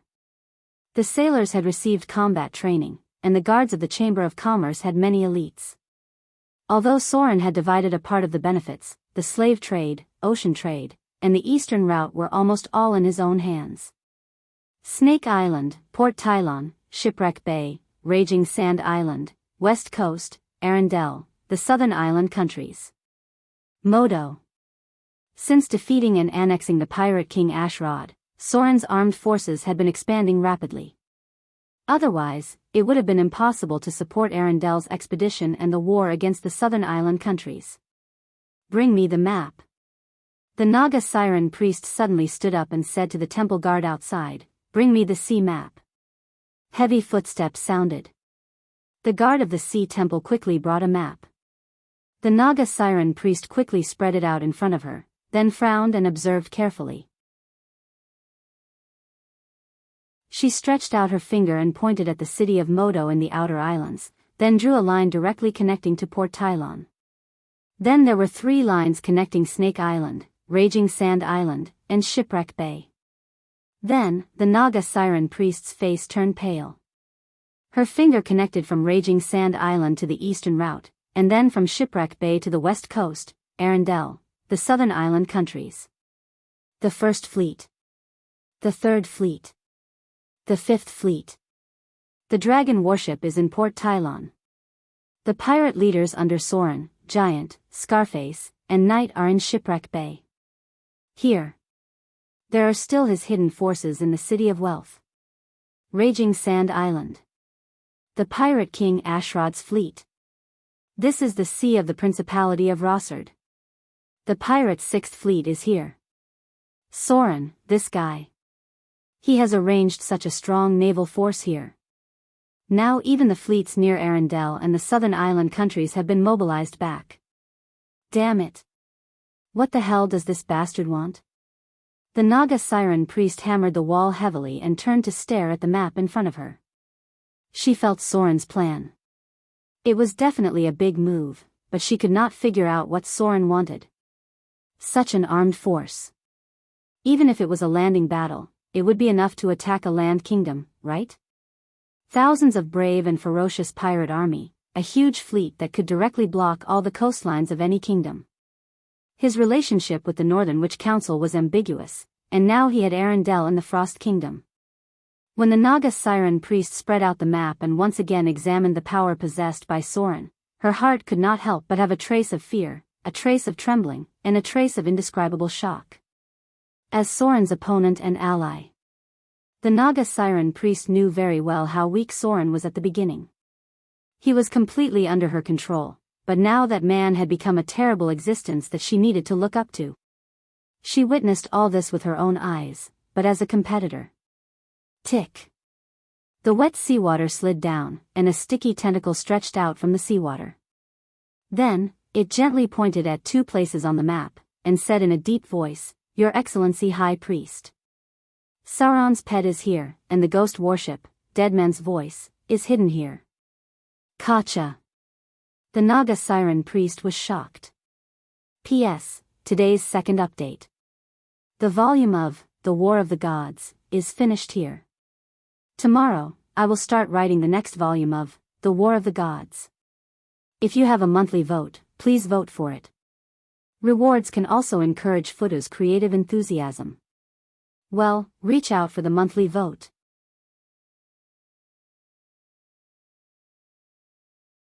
Chapter 462. It was a quiet day. Soren sat in the hall and looked at the information sent in front of him. The situation in the continent was getting more and more chaotic, and the war in the southern countries showed signs of spreading further. The oppression and exploitation of the nobles for a long time had accumulated enough hatred. As long as someone wanted to stir things up a little, it would explode like fireworks. As for who was secretly stirring things up, even with Soren's intelligence-gathering ability, he could not be sure. However, he could roughly guess that there were demons active, as well as some believers of evil gods. It was ironic. Many gods' churches were on the side of the nobles to maintain order. Even the churches of good gods seemed to have to lend a helping hand to the corrupted nobles. Because once the order was destroyed, there would be greater chaos. Autumnfall should be able to hold on for a while. Soren put down the scroll in his hand, tapped his index finger gently on the table, and murmured, "The half-elves' foundation is still there. Even if they lose their priests and gods, there are still Droll and the wizards. The elves refuse their help, and the human kingdom seems to be in pain because of the ancient red dragon in Whiterun. It is said that there are gnolls from the abyss. I don't know if they can hold on until the time I need. Yeenagu, the Gnoll King. Has this guy's claws reached the material plane? Is he planning to collect the flail of time? Haha. This guy is looking for trouble." Soren's mouth showed a mocking smile. He picked up a pen and quickly drew a huge and ferocious gnoll figure. It was holding a huge 3-headed flail and wearing fine gold armor. Yeenagu, the Gnoll King, was one of the lords of the abyss that Soren was familiar with. The reason why he was familiar with him was that he had many gnolls and ghouls under his command. To some extent, he was the final boss for adventurers who entered the abyss. The other lords of the abyss were difficult to deal with, but he had many minions under his command. After all, the gnolls and ghouls were not difficult to deal with. Even with the difficulty of the abyss, it was still within the acceptable range of others. Soren stayed in the 422nd layer of the abyss for a while. Maybe we should send some people to stand by first. Soren glanced at the portrait in front of him, as if he remembered something. Then he threw the paper aside and murmured, "Yeenagu's men are not strong, but they are still very scary in the material plane. It seems that we have to prepare some backup plans." Patter. Soren stood up and walked outside. In the blink of an eye, half a month had passed. During this time, Soren had set up many things, and at the same time, he had also been collecting information. There were not many things worth mentioning. The first was that someone had seen traces of the goddess of cat and dance. This, minor divine power, goddess seemed to have fallen to the mortal world. Soren had once met her believer. She was the pitiful goddess who was almost ruined by the Lady of the Night. She had once fallen to the most evil and taboo realm, and her alignment had shifted to chaotic evil. Second, it seemed that the god of travel and exploration had also come down. This was a minor divine power god, but his traces were still uncertain. Third, it was the Lady of the Silver Moon that Soren was quite concerned about. Her believers had been moving frequently recently, and the information collected had repeatedly collected the movements of the Lady of the Silver Moon. Soren was not worried about the others, but the Lady of the Silver Moon made him a little worried because it was this lady who had killed the Witch of Fear, Lillian. The city of Mordor was always in order, and everyone was busy doing their own things. Soren got up and walked to the port of Mordor. He had recently made some breakthroughs in some special abilities, and he still needed to explore them by himself. Demigod.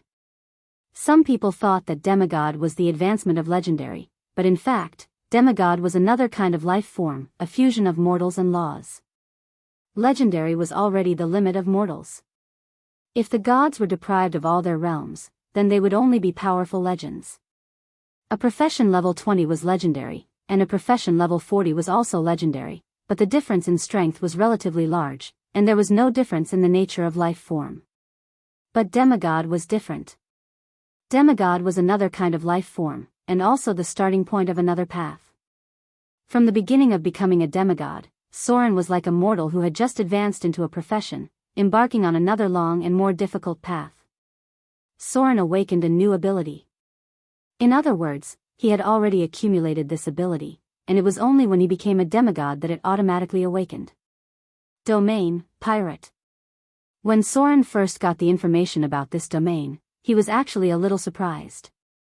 But soon he calmed down because this information appeared one after another, and the premise directly allowed him to master the first domain ability, Pirate. Soren always thought that his first domain ability would be Shadow Domain. Domain. This was the most basic part of the gods and the foundation of all clergy. Although the demigod vampire's clergy was vampire, the domains he touched included hunting, fear, child of the night, and so on. This was the domain. The embryonic form of all clergy, and the first extension of the power of the gods.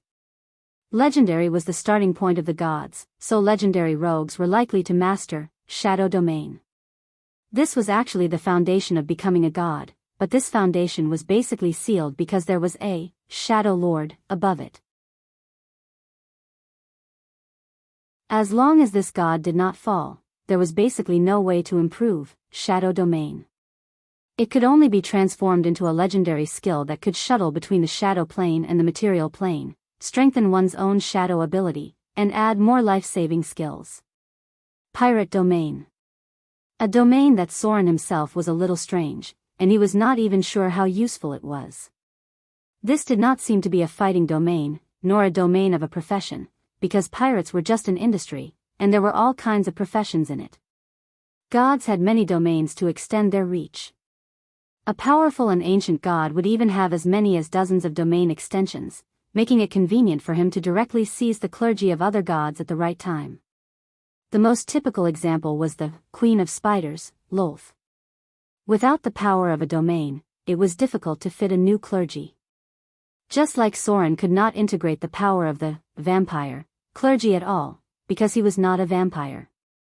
Similarly, if he did not have half-elf blood, Soren would not have been able to get the information of the half-elf clergy. The racial clergy actually had quite a lot of restrictions. However, except for the racial clergy, it was much easier to integrate other clergy. Many gods relied on the power of the domain as a springboard to touch other clergy abilities. Pirate Domain. A domain that Soren did not know whether it was useful or not, because he did not intend to become a god with the pirate clergy. This clergy was completely controlled by the sea goddess. The sea was her domain, and pirates without the sea were simply a joke. And the potential of the pirate clergy was smaller than the racial clergy. Soren could not expect to develop pirates on a large scale, right? Who would produce? Who would create? Who would work? The pirate industry had no potential. Although Soren borrowed the power of pirates, he never thought of using it as his core clergy. However, the understanding of the pirate domain still gave Soren a lot of improvement, because when he mastered the first domain power, he finally became a real demigod. This was the starting point of the saint form. It was also the first extension of his ability after he stepped into the divine realm, and at the same time, it gave him the opportunity to master other abilities. For example, the one that appeared now. The data in Soren's mind had some unexpected changes, but there was no doubt that its existence was closer to the ability of a god's template, or it had begun to integrate with the power of the divinity. Now, Soren had a new direction to choose from. Language proficiency, demigod domain, automatic and constant language proficiency effect, can understand any language, and can communicate with any intelligent creatures. Consume 30,000 slaughter EXP, or 3 divine power points to master. Language proficiency, demigod domain, automatic and constant language proficiency effect, can read and understand any language, and can use any language to communicate, write, and record with other creatures. Consume 30,000 slaughter EXP, or 3 divine power points to master. Interplanar communication, demigod domain, can cross space and planes to communicate with specific creatures, including summoning, praying, and worshipping one of your creatures. Gods use this ability to connect with their followers, and demigods can also rely on this creature to develop their own followers. This ability can directly cross most of the planes. Consume 100,000 slaughter EXP, or 10 divine power points to master. Interplanar teleportation, demigod domain, demigods have the ability to cross planes. This is a power that is integrated with the law of the universe. Even a warrior with no arcane ability can use interplanar teleportation. Consume 100,000 slaughter EXP, or 10 divine power points to master. Note, this ability is a prerequisite for the divine realm, such as plane teleportation, plane travel, and plane travel. These were the advanced abilities that Soren had awakened because of the demigod domain, but mastering these abilities required slaughter EXP and divine power points. The slaughter EXP was still acceptable, but Soren did not have any divine power points at all. He had not even become a god yet. Where would he get the divine power points to master these abilities? Finally, there was another ability that was even more insane, but it was not brought by the domain, but by the divine spark. Form change, divine spark ability. Gods can freely change their own form, or the form of others. The effect is equivalent to greater polymorph. In theory, gods can transform into any creature they have seen and understood, and at the same time obtain some of these creatures' abilities. Or, they can change a creature into the form they want, such as a frog, a rabbit, or a chicken. The casting level of this ability is determined by the power of the god. Consume 100,000 slaughter EXP, or 100 divine power points to master. What the hell was this? When Soren saw this ability, the first thing that popped into his mind was 72 transformations.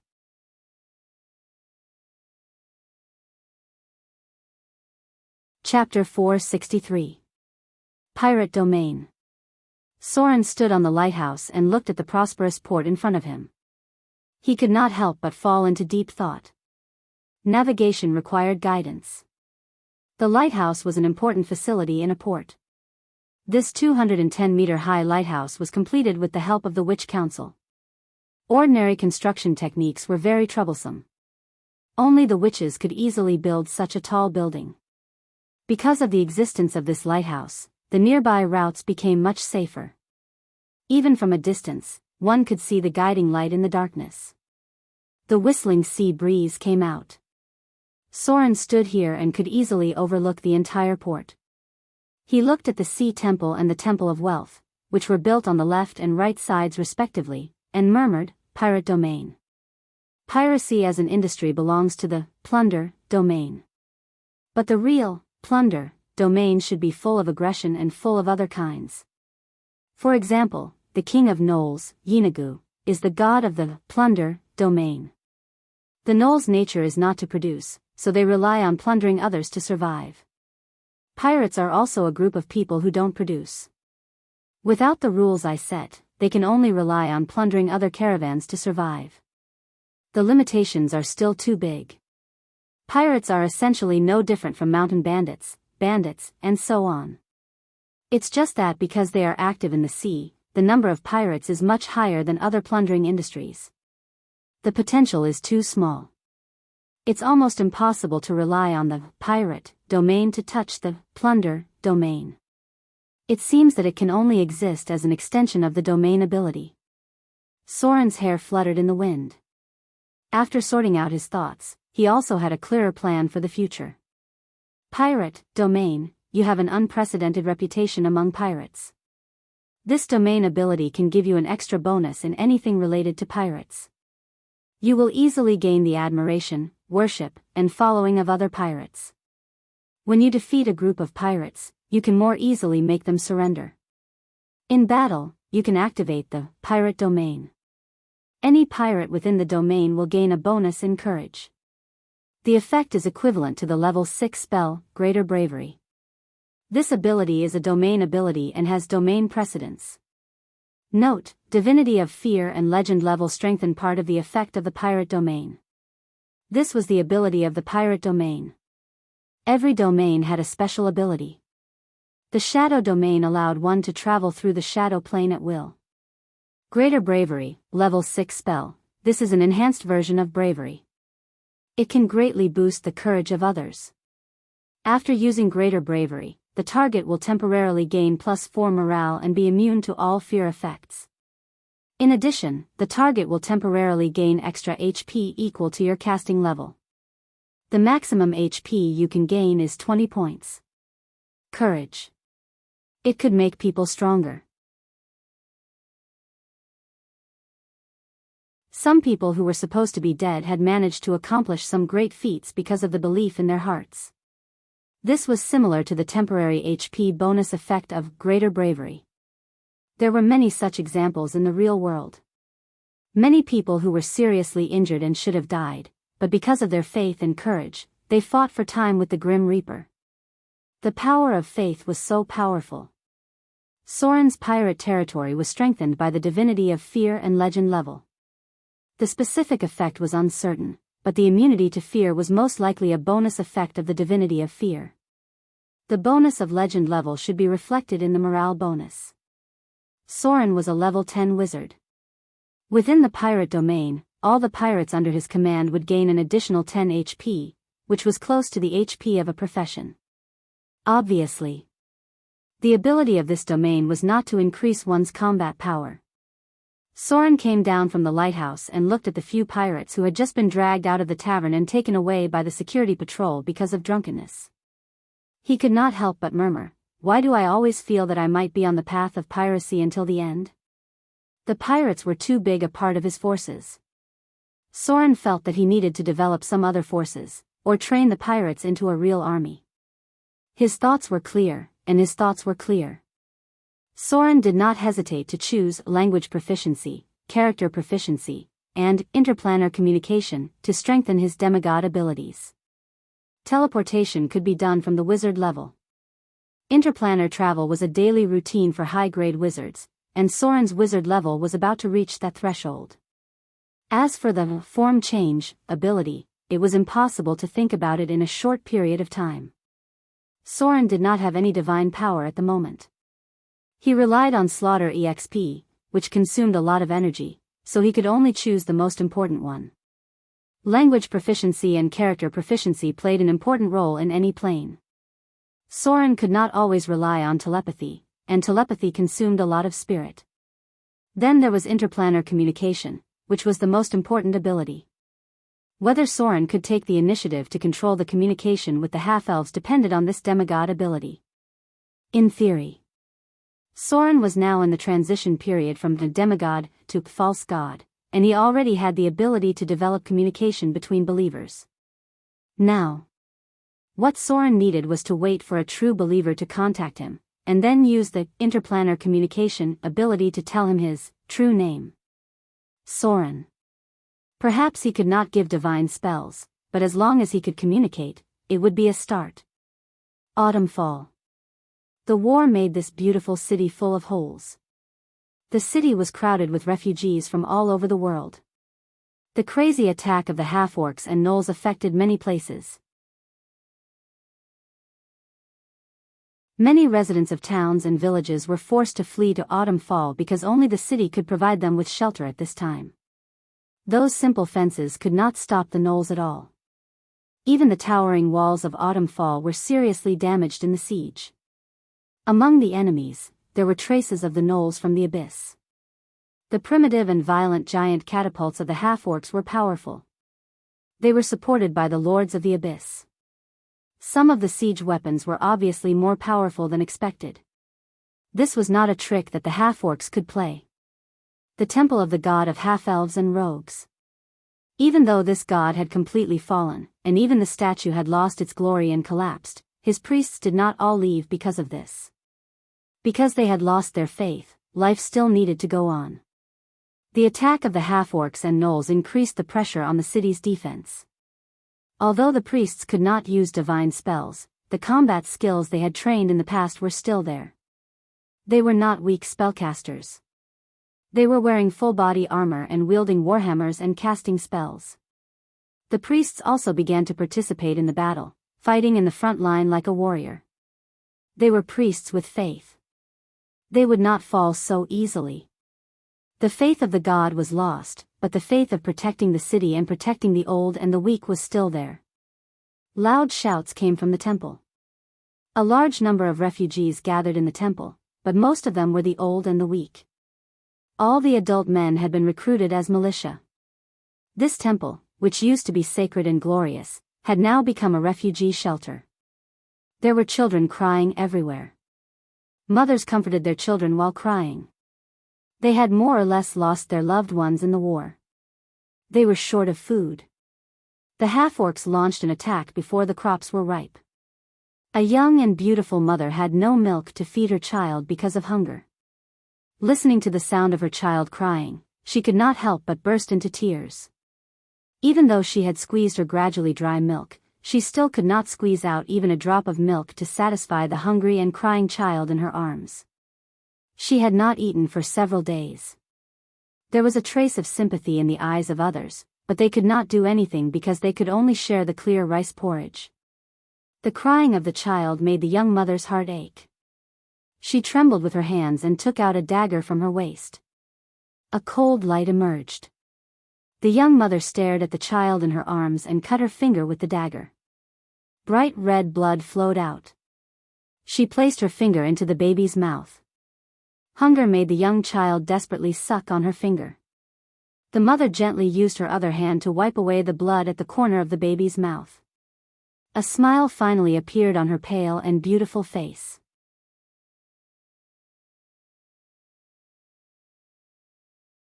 Chapter 464. Her father was dead. In order to cover their retreat, her father decided to personally lead the militia to stay behind. More than 100 people stayed behind, and less than 10 people finally broke through and returned. Her father died in a glorious battle. A militia who broke out of the encirclement told Milan that even though her father was seriously injured, he did not retreat half a step. Countless jack-o'-lanterns had died at his hands. Yes. Even without his magic, her father was still so powerful. But he still died in the end. Milan's heart was full of sadness, but she did not cry, even if she was just a little girl who had just become sensible. She knew very well that the moment her father decided to stay, he already had the awareness to face death in his heart. Otherwise, he would not have entrusted her to Uncle Bam and let him take her to Autumn Fall to ask for help from the bishop who had guided her father's path. Her hometown had been turned into ruins. Milan knew very well how much effort his father had put into that place. He had built the town single-handedly. It had taken him 20 years to grow from a small village to a prosperous town. But now everything had been destroyed by the war, and her father finally chose to fight to the last moment to protect it. Their home was destroyed. They became homeless refugees. Even if Autumn Fall took them in, they could only temporarily settle in the abandoned temple. This temple, which had served the god that his father had believed in all his life, was abandoned in such a short period of time. There were no priests praying, and no believers serving. People seemed to have quickly forgotten the existence of this god and had to face a more difficult fate. The situation in Autumn Fall was not good. Although Milan did not understand many things, she knew that there was not much food in the city. In order to satisfy the soldiers in the battle, the old, the weak, women and children had been eating porridge for 3 days. Milan still had some food. It was given by the former bishop. He came here at noon yesterday and looked at Milan kneeling in the prayer room of the temple. The senior priest who had served the god of half-elves and rogues for half of his life sighed. He told Milan that the god had fallen, and no matter how she prayed, it was useless. The old man looked at the statue that had lost its brilliance with his eyes full of vicissitudes. After leaving some food, he turned and left. Although he was unable to use divine spells, his combat skills were still far superior to many soldiers. The tragedy of the siege had forced the priests to wear armor and participate in the battle. Hunger made Milan feel weak all over. This morning, she had secretly given what little food she had left to a young mother who was nursing a baby. She saw with her own eyes that the mother used a dagger to cut open her finger and then used her blood to feed her child. This scene was very shocking. It reminded Milan of her mother who had passed away a long time ago, so she secretly gave her the last bit of food she had. The prayer room was very quiet. Milan felt that her legs were numb. She didn't know why she was kneeling here. Perhaps she was experiencing her father's feelings at that time.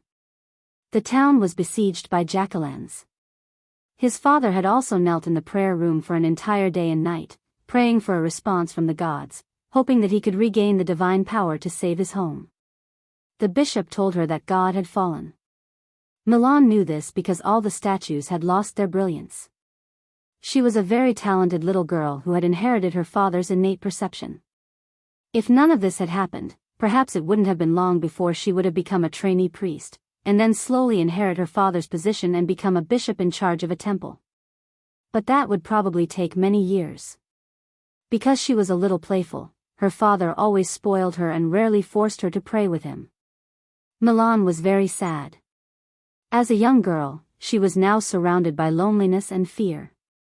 Uncle Pam was called to participate in the battle. When she saw him the day before yesterday, his arm was injured. She didn't know if he was alive or dead today. No one comforted her. At this time, no one had the energy to care about a little girl.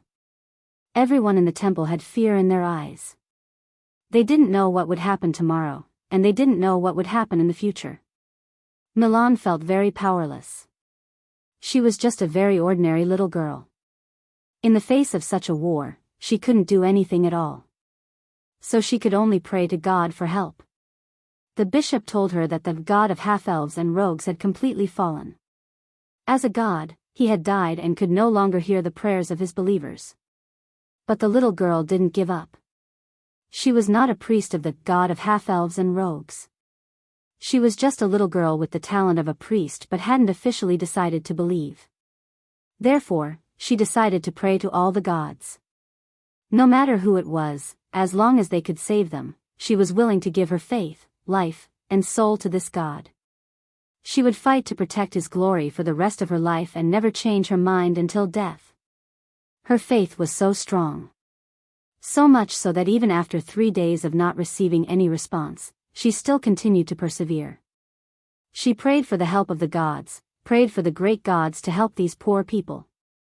She was willing to give her all for him, become his most loyal servant and follower, and fight to spread his glory all her life. Unfortunately, there was still no response. In this period of the coming of the Avatar crisis, no god would pay attention to such an inconspicuous little girl. Their energy was all used to deal with the unknown future. Moreover, in the absence of any holy emblems, statues, or altars, the gods had to pay their own divine power to listen to her call. And in this temple that was almost abandoned, all her prayers and calls could only be transmitted to one place. That was the existence of the half-elves and rogues clergy. Tiredness. Hunger. Sadness. Milan didn't know why she was still persisting. What was she still persisting in? She just knelt on the ground numbly, her petite body knelt down humbly, constantly praying to all the gods who might respond to her prayers, praying for even a glimmer of hope. Patter. A drop of crystal tears fell down her delicate and tender face. The little girl who had been strong and didn't cry after hearing the news of her father's death finally couldn't help but burst into tears. The prayer room was strangely quiet. She could even hear the sound of her tears falling on the ground. But just when she was almost desperate, a powerful will suddenly appeared in her mind. Then, Some kind of great power directly transcended space, causing a sacred name to echo in her mind. Instantly, her entire mind couldn't help but tremble. Soren.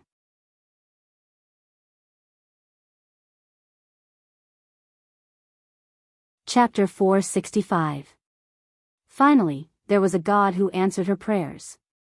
At this moment, Milan cried tears of joy. She was so excited that her whole body trembled. She prostrated herself on the ground and used her most humble soul to welcome the great will that had descended upon her. My lord Soren, your most humble servant begs for your help. I beg you to save my clansmen. I am willing to sacrifice everything for you. As long as my great lord is willing to save us, your name will become sacred in my heart. My faith, my life, my soul. I will always fight to protect your glory. I will pick up the sword for you. I will hold the shield for you. Your enemy is my enemy. Your will is my faith. I am willing to dedicate my entire life to you. I will fight to spread your great glory. I will spread your faith in the mortal world. No difficulties will change my loyalty to you. I will overcome all obstacles for you and remain faithful to you until the day I die. When death comes, my soul will return to your kingdom and follow your footsteps forever.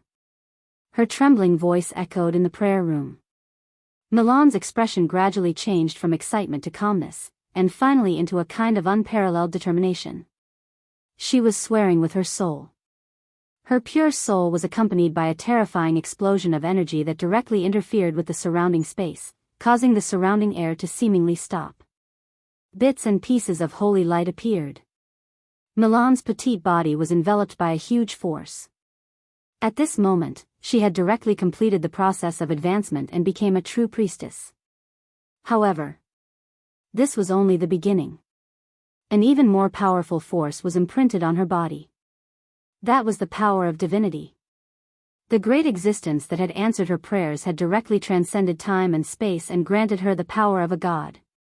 Because what she had just made was the legendary, Holy Spirit oath.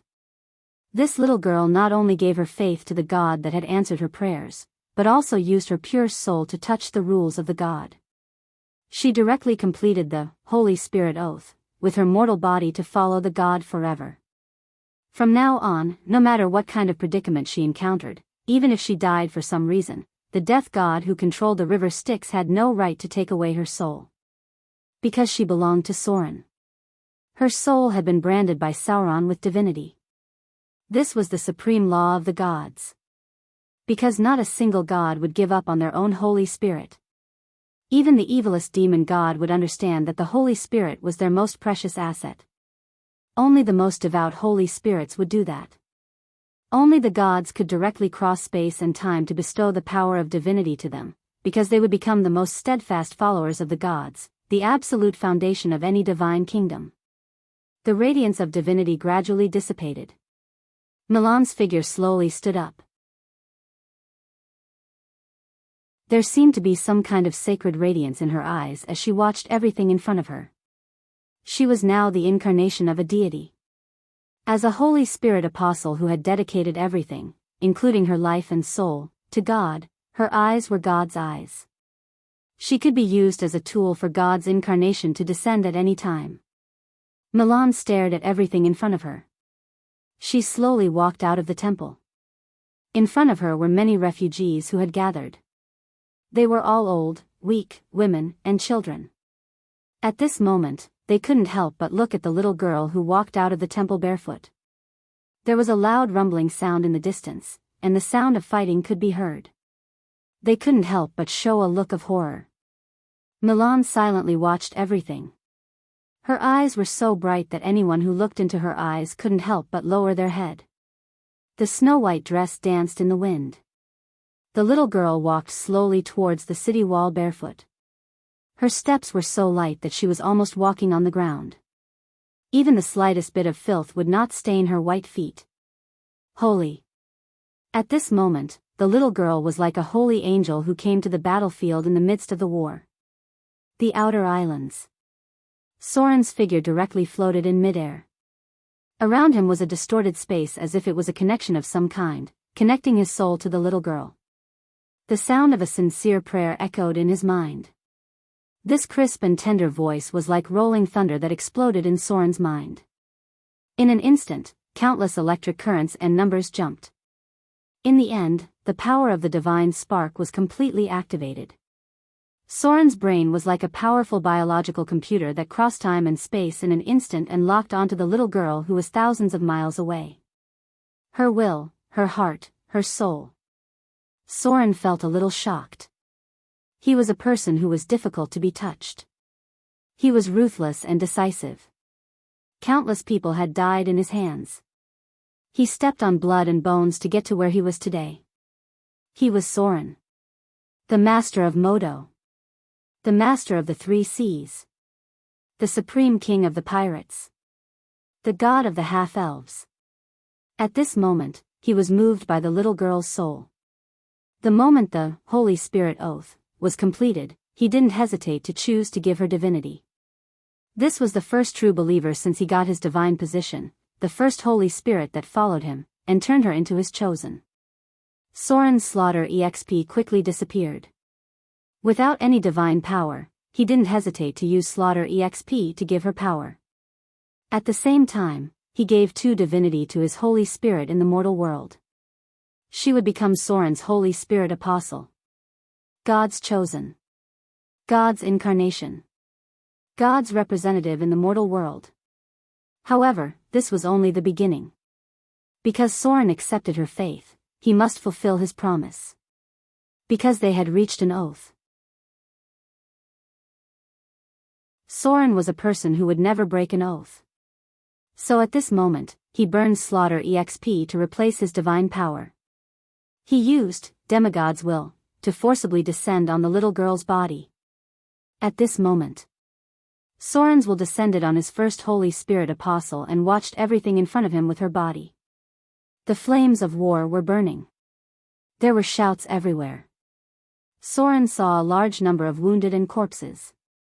The orcs attacked this once beautiful city crazily. From time to time, black-furred gnolls climbed up. These were not ordinary gnolls. They had a very obvious demonic aura. These were the followers of the Gnoll king, Yeenagu. They were evil creatures blessed with the power of the abyss. Countless half-elves were fighting on the front line. From time to time, spellcasters could be seen in the rear. However, their numbers were too few to stop the crazy enemies. No matter where it was, spellcasters were always so rare. Soren watched all of this.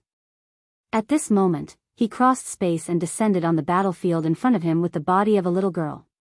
P.S. Today's update. The mood brewing is complete.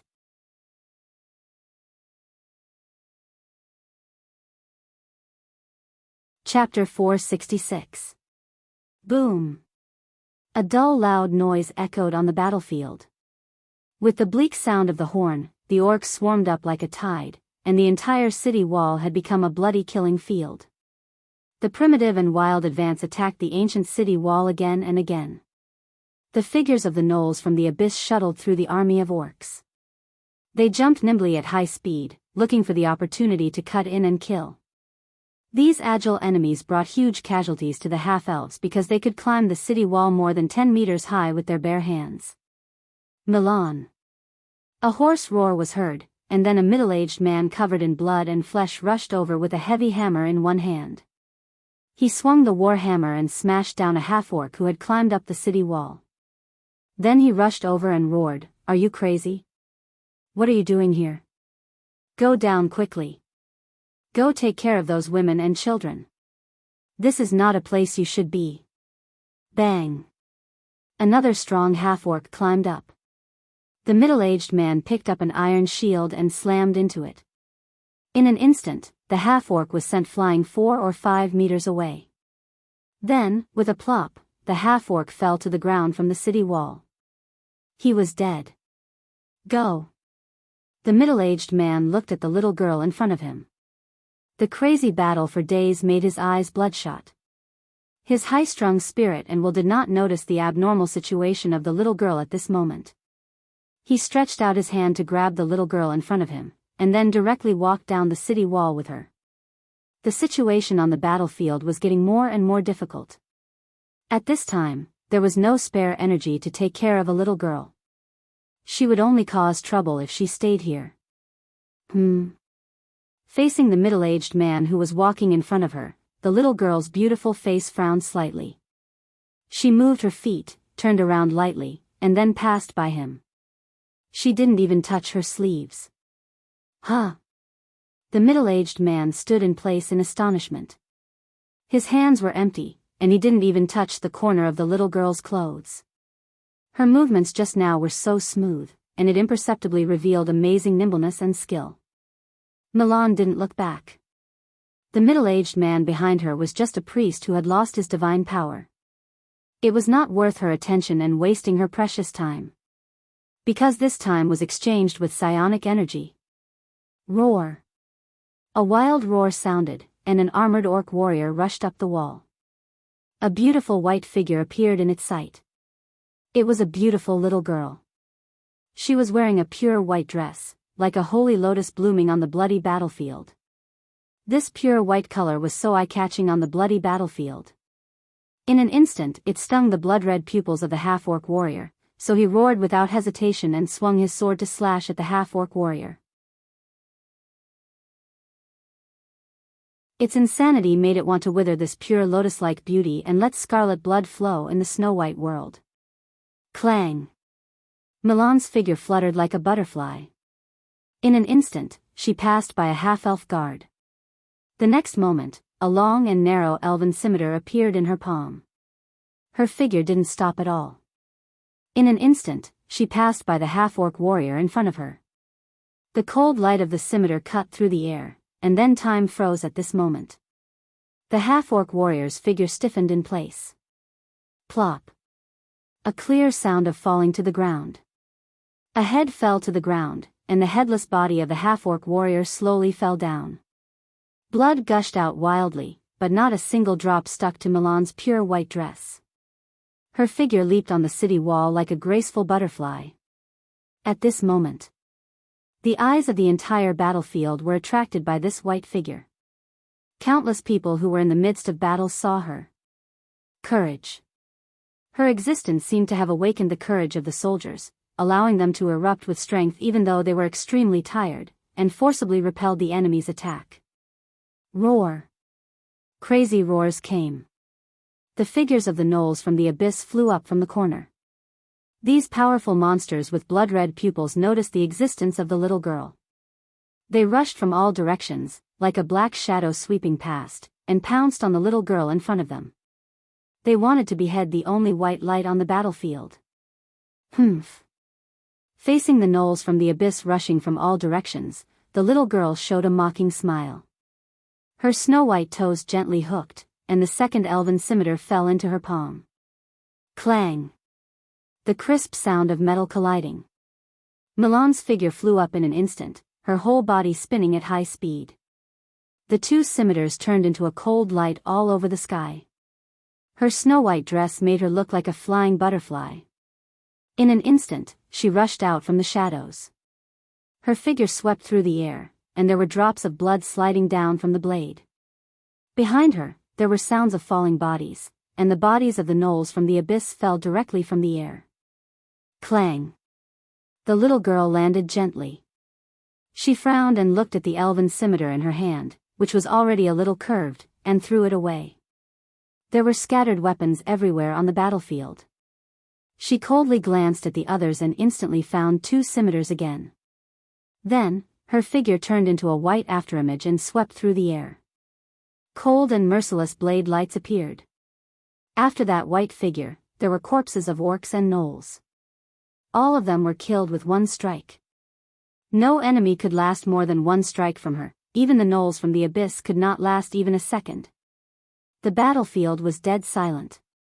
Milan's figure leaped on the city wall and killed hundreds of half-orcs and gnolls at once. The offensive of the half-orcs was instantly suppressed. With the bleak sound of the horn, the half-orcs who attacked frantically retreated like a tide. There was a burst of cheers. When all the enemies in front of them retreated from the city wall, the surviving half-orcs could not help but cheer. Dong! Dong! Dong! The dull sound of war drums came from behind the half-orcs. This crazy drum beat seemed to have strangled all the half-orcs in an instant, making them stop cheering abruptly. They looked nervously at the back of the half-orc battle formation. Groups of half-orcs parted like a tide. Along with the gradually agitated and frantic sound of war drums, a huge monster that clearly had the bloodline of an earth dragon appeared. It had thick dragon horns, a huge body, strong limbs, and hard dragon skin. The old figure of the half-orc priest appeared. Eugene stood on the huge dragon beast, holding a white bone spear in his hand. He smeared the powder ground from the ashes of his clansmen on his face. His chest was covered with countless scars. His memory seemed to return to that winter. In that cold and snow-covered season, he also held a spear with his bare chest and faced the frost giant army that threatened the survival of the tribe. Roar! It let out a roar. His old body could not hide his power. Eugene looked at the battlefield in front of him and roared, "For the tribe! For the Blade clan! For our descendants!" Buzz! The white bone spear cut through the air. When Eugene pointed at the bloody city wall in front of him, countless half-orcs roared wildly. They clenched the simple weapons in their hands and hammered their chests. The fatigue accumulated from days of crazy attacks turned into a violent courage. Eugene! Blade! Eugene! Blade! Countless half-orcs shouted Eugene's name frantically and rushed to the battlefield in front of them again with bloodshot eyes. Cold, hunger, death. This was a battle that would determine the fate of the half-orcs for the next hundreds of years. Since this land was taken away by the half-elves and the half-orcs were expelled to the cold barren land, the shadows of hunger and death had always shrouded them. But the half-orcs did not fall, nor did they fail. Because they had Eugene, the greatest leader of the half-orcs in history. He led his clansmen to open up the northwest wilderness. He traveled around the continent alone just to find a way to make the Blade clan strong and strong. He united all the half-orcs with love and tolerance. He was cruel and ruthless to his enemies, but he treated his clansmen like his own children. His eyes were always filled with pity and sadness. He slaughtered the winter wolves in the cold ice and snow. He went into the death swamp alone to kill the black dragon. He beheaded the king of the frost giant army under the siege of the frost giant army. It supported the backbone of the Blade Teeth clan with its old back. He never married and had children in his life, nor did he have any spouse. The first thing an old half-orc shaman did after leading his clansmen to defeat the half-elves' army was not to celebrate the victory, but to kneel on the ground and kiss the black fertile land under his feet. He was Eugene, Spear. He was the backbone of the half-orcs, the hope of the half-orcs, the real chief of the half-orcs.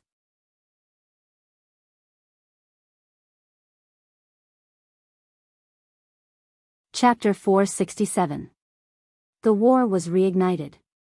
Accompanied by the wild sound of war drums, the orc army swarmed forward like a tide. 700 years. It had been 700 years.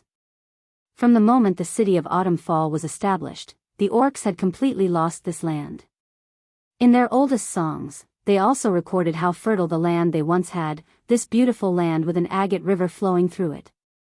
But now they could only struggle in the wilderness of the northwest. Although the rise of Eugene allowed the orcs to return to prosperity, they had defeated the ogres, repelled the lizard men, and even defeated the dwarven army. They had once again occupied a good piece of land in the northwest wilderness. But Eugene was old after all. It was getting closer and closer to returning to the soul of the ancestors. As a shaman priest who maintained the faith of the ancestors, Eugene did not have as long a life as other spellcasters. Whether it was Eugene himself or the warriors of the clan, they had all realized this. A hero past his prime. They knew very well that after losing this great chief, the Blade clan would go back to division and decline, and eventually be trapped in that terrible wilderness again. Because they had no god's blessing, only the most savage land could accommodate them. So when the half-elves showed signs of decline, Eugene did not hesitate to lead the orc army to attack, and even reached some kind of agreement with Yeenagu, the king of the gnolls in the bottomless abyss. This was an opportunity. It was also the only chance for the orcs. They could only rely on Eugene's strong cohesion to unify the whole race and launch a full-scale war to recapture their land. All the warriors had already joined the war. In order to prepare for the war, the Blade clan had tightened their belts for many years. If they recaptured their land, they could go from one glory to another, and if they were defeated, they would have to face hundreds of years of difficult fate again. This was a war that determined the future of a race. Since it had already begun, they would not give up until the last moment. The future must be created by themselves. If it weren't for a group of pioneers who defeated the half-elves, the dwarves, and the ogres, the current Autumnfall city would not have been built at all. The orcs were stupid. Many of them were not smart enough, but Eugene spent a lifetime teaching them this truth. They were the pioneers. They could use blood and death to forge the future of the orcs. Eugene would travel with them. This old orc shaman had been fighting on the front lines all this time. Until it fell, the courage of the orcs would never disappear. On the city wall, the white figure stopped. Milan frowned as she gazed at the half-orc army that had regrouped. She gazed at the huge draconic beast in the distance and spotted a familiar old figure. Eugene. Ascendant, Eugene. A level 27 war shaman, the spiritual leader of the orcs. The time of troubles was an unprecedented calamity. Not only was there a huge calamity, but there were also many unprecedented opportunities. Adventurers weren't the only ones who could ascend to godhood. There were also the natives of this world. Ascendant, Eugene. Bone Spear, Eugene. Dragon Slayer, Eugene. Gladiator, Eugene. Pathfinder, Eugene. Erudite, Eugene. Frost Giant King Terminator, Eugene. In Soren's memory, no one who could ascend to godhood as a native was a simple character. Eugene Whitebone Spear. This old orc who smeared the ashes of the dead warriors of the clan on his body as a totem was definitely one of the most difficult enemies Soren had ever seen. If it wasn't for its humble origin. It was just a child of the half-orc gladiator. It was branded as a slave when it was born. It didn't have any divine bloodline at all. Perhaps it had already entered the realm of the gods with its ability. However, even without any divine bloodline, Eugene eventually seized the opportunity of the Avatar crisis and successfully ascended to godhood. This was an opponent that couldn't be ignored. Soren didn't even see any hope of victory for the half-elves today. Because as long as Eugene didn't fall, they had to face countless orcs who were ready to die. The ancient sacrificial drums sounded. The eyes of the orcs were red, and they roared into a state of madness. Eugene awakened the souls of their ancestors. Although the orcs didn't have their own gods, their countless sacrifices had produced another kind of power. The souls of the dead warriors did not return to the river Styx. They stayed somewhere in the gray wilderness, in the form of ancestral spirits, waiting for the moment when the god of the orcs was born. The power of shamanism was not weaker than any god's church. Dong dong dong. With the wild sounds of the war drums, the orcs were like a tide as they charged forward. In an instant, the orcs' defensive formation was on the verge of collapsing. These orcs who had fallen into a berserk state did not know pain or fatigue. Before they were exhausted and died, they would always attack frantically. Soren hadn't seen such a large-scale war for a long time. The last time he saw such a scene, it seemed to be on the battlefield of the Abyss Blood War. Countless demons and devils fought together, and the world seemed to be covered. This was a battle that determined the fate of the race. Autumnfall was the last line of defense for the half-elves. If this place fell, the half-elves could only start to go into exile again. Once they went into exile, it might be hundreds of years. Milan looked down at the battlefield in front of her. Tens of thousands of orcs were like a torrent of steel that could break through all the defenses in front of them at any time. In this case, the power of a person was quite small. Even a powerful legendary figure could be trapped in it. Only the power above the mortal could crush their morale and solve the crisis that was about to break through the city. In the name of Soren. A pure white figure flew up out of thin air. Her voice at this moment became a kind of sacred, directly echoing over the battlefield. Milan's eyes were shining with the brilliance of divinity. She looked at everything in front of her and slowly said, "Follow the ancient contract. In the name of God of the half-elves, Soren. Summon ancient allies to help. In the name of God. I will give my allies enough in return." Milan's petite figure looked down at everyone in front of her like a deity. Her gaze passed through the space, and she pointed a white and slender finger to the sky. She slowly said, "Oath. Dragon Clan Covenant." You're tuning in to the Dreamy Love Stories YouTube channel. Don't forget to subscribe and join us on this journey to catch the most captivating stories.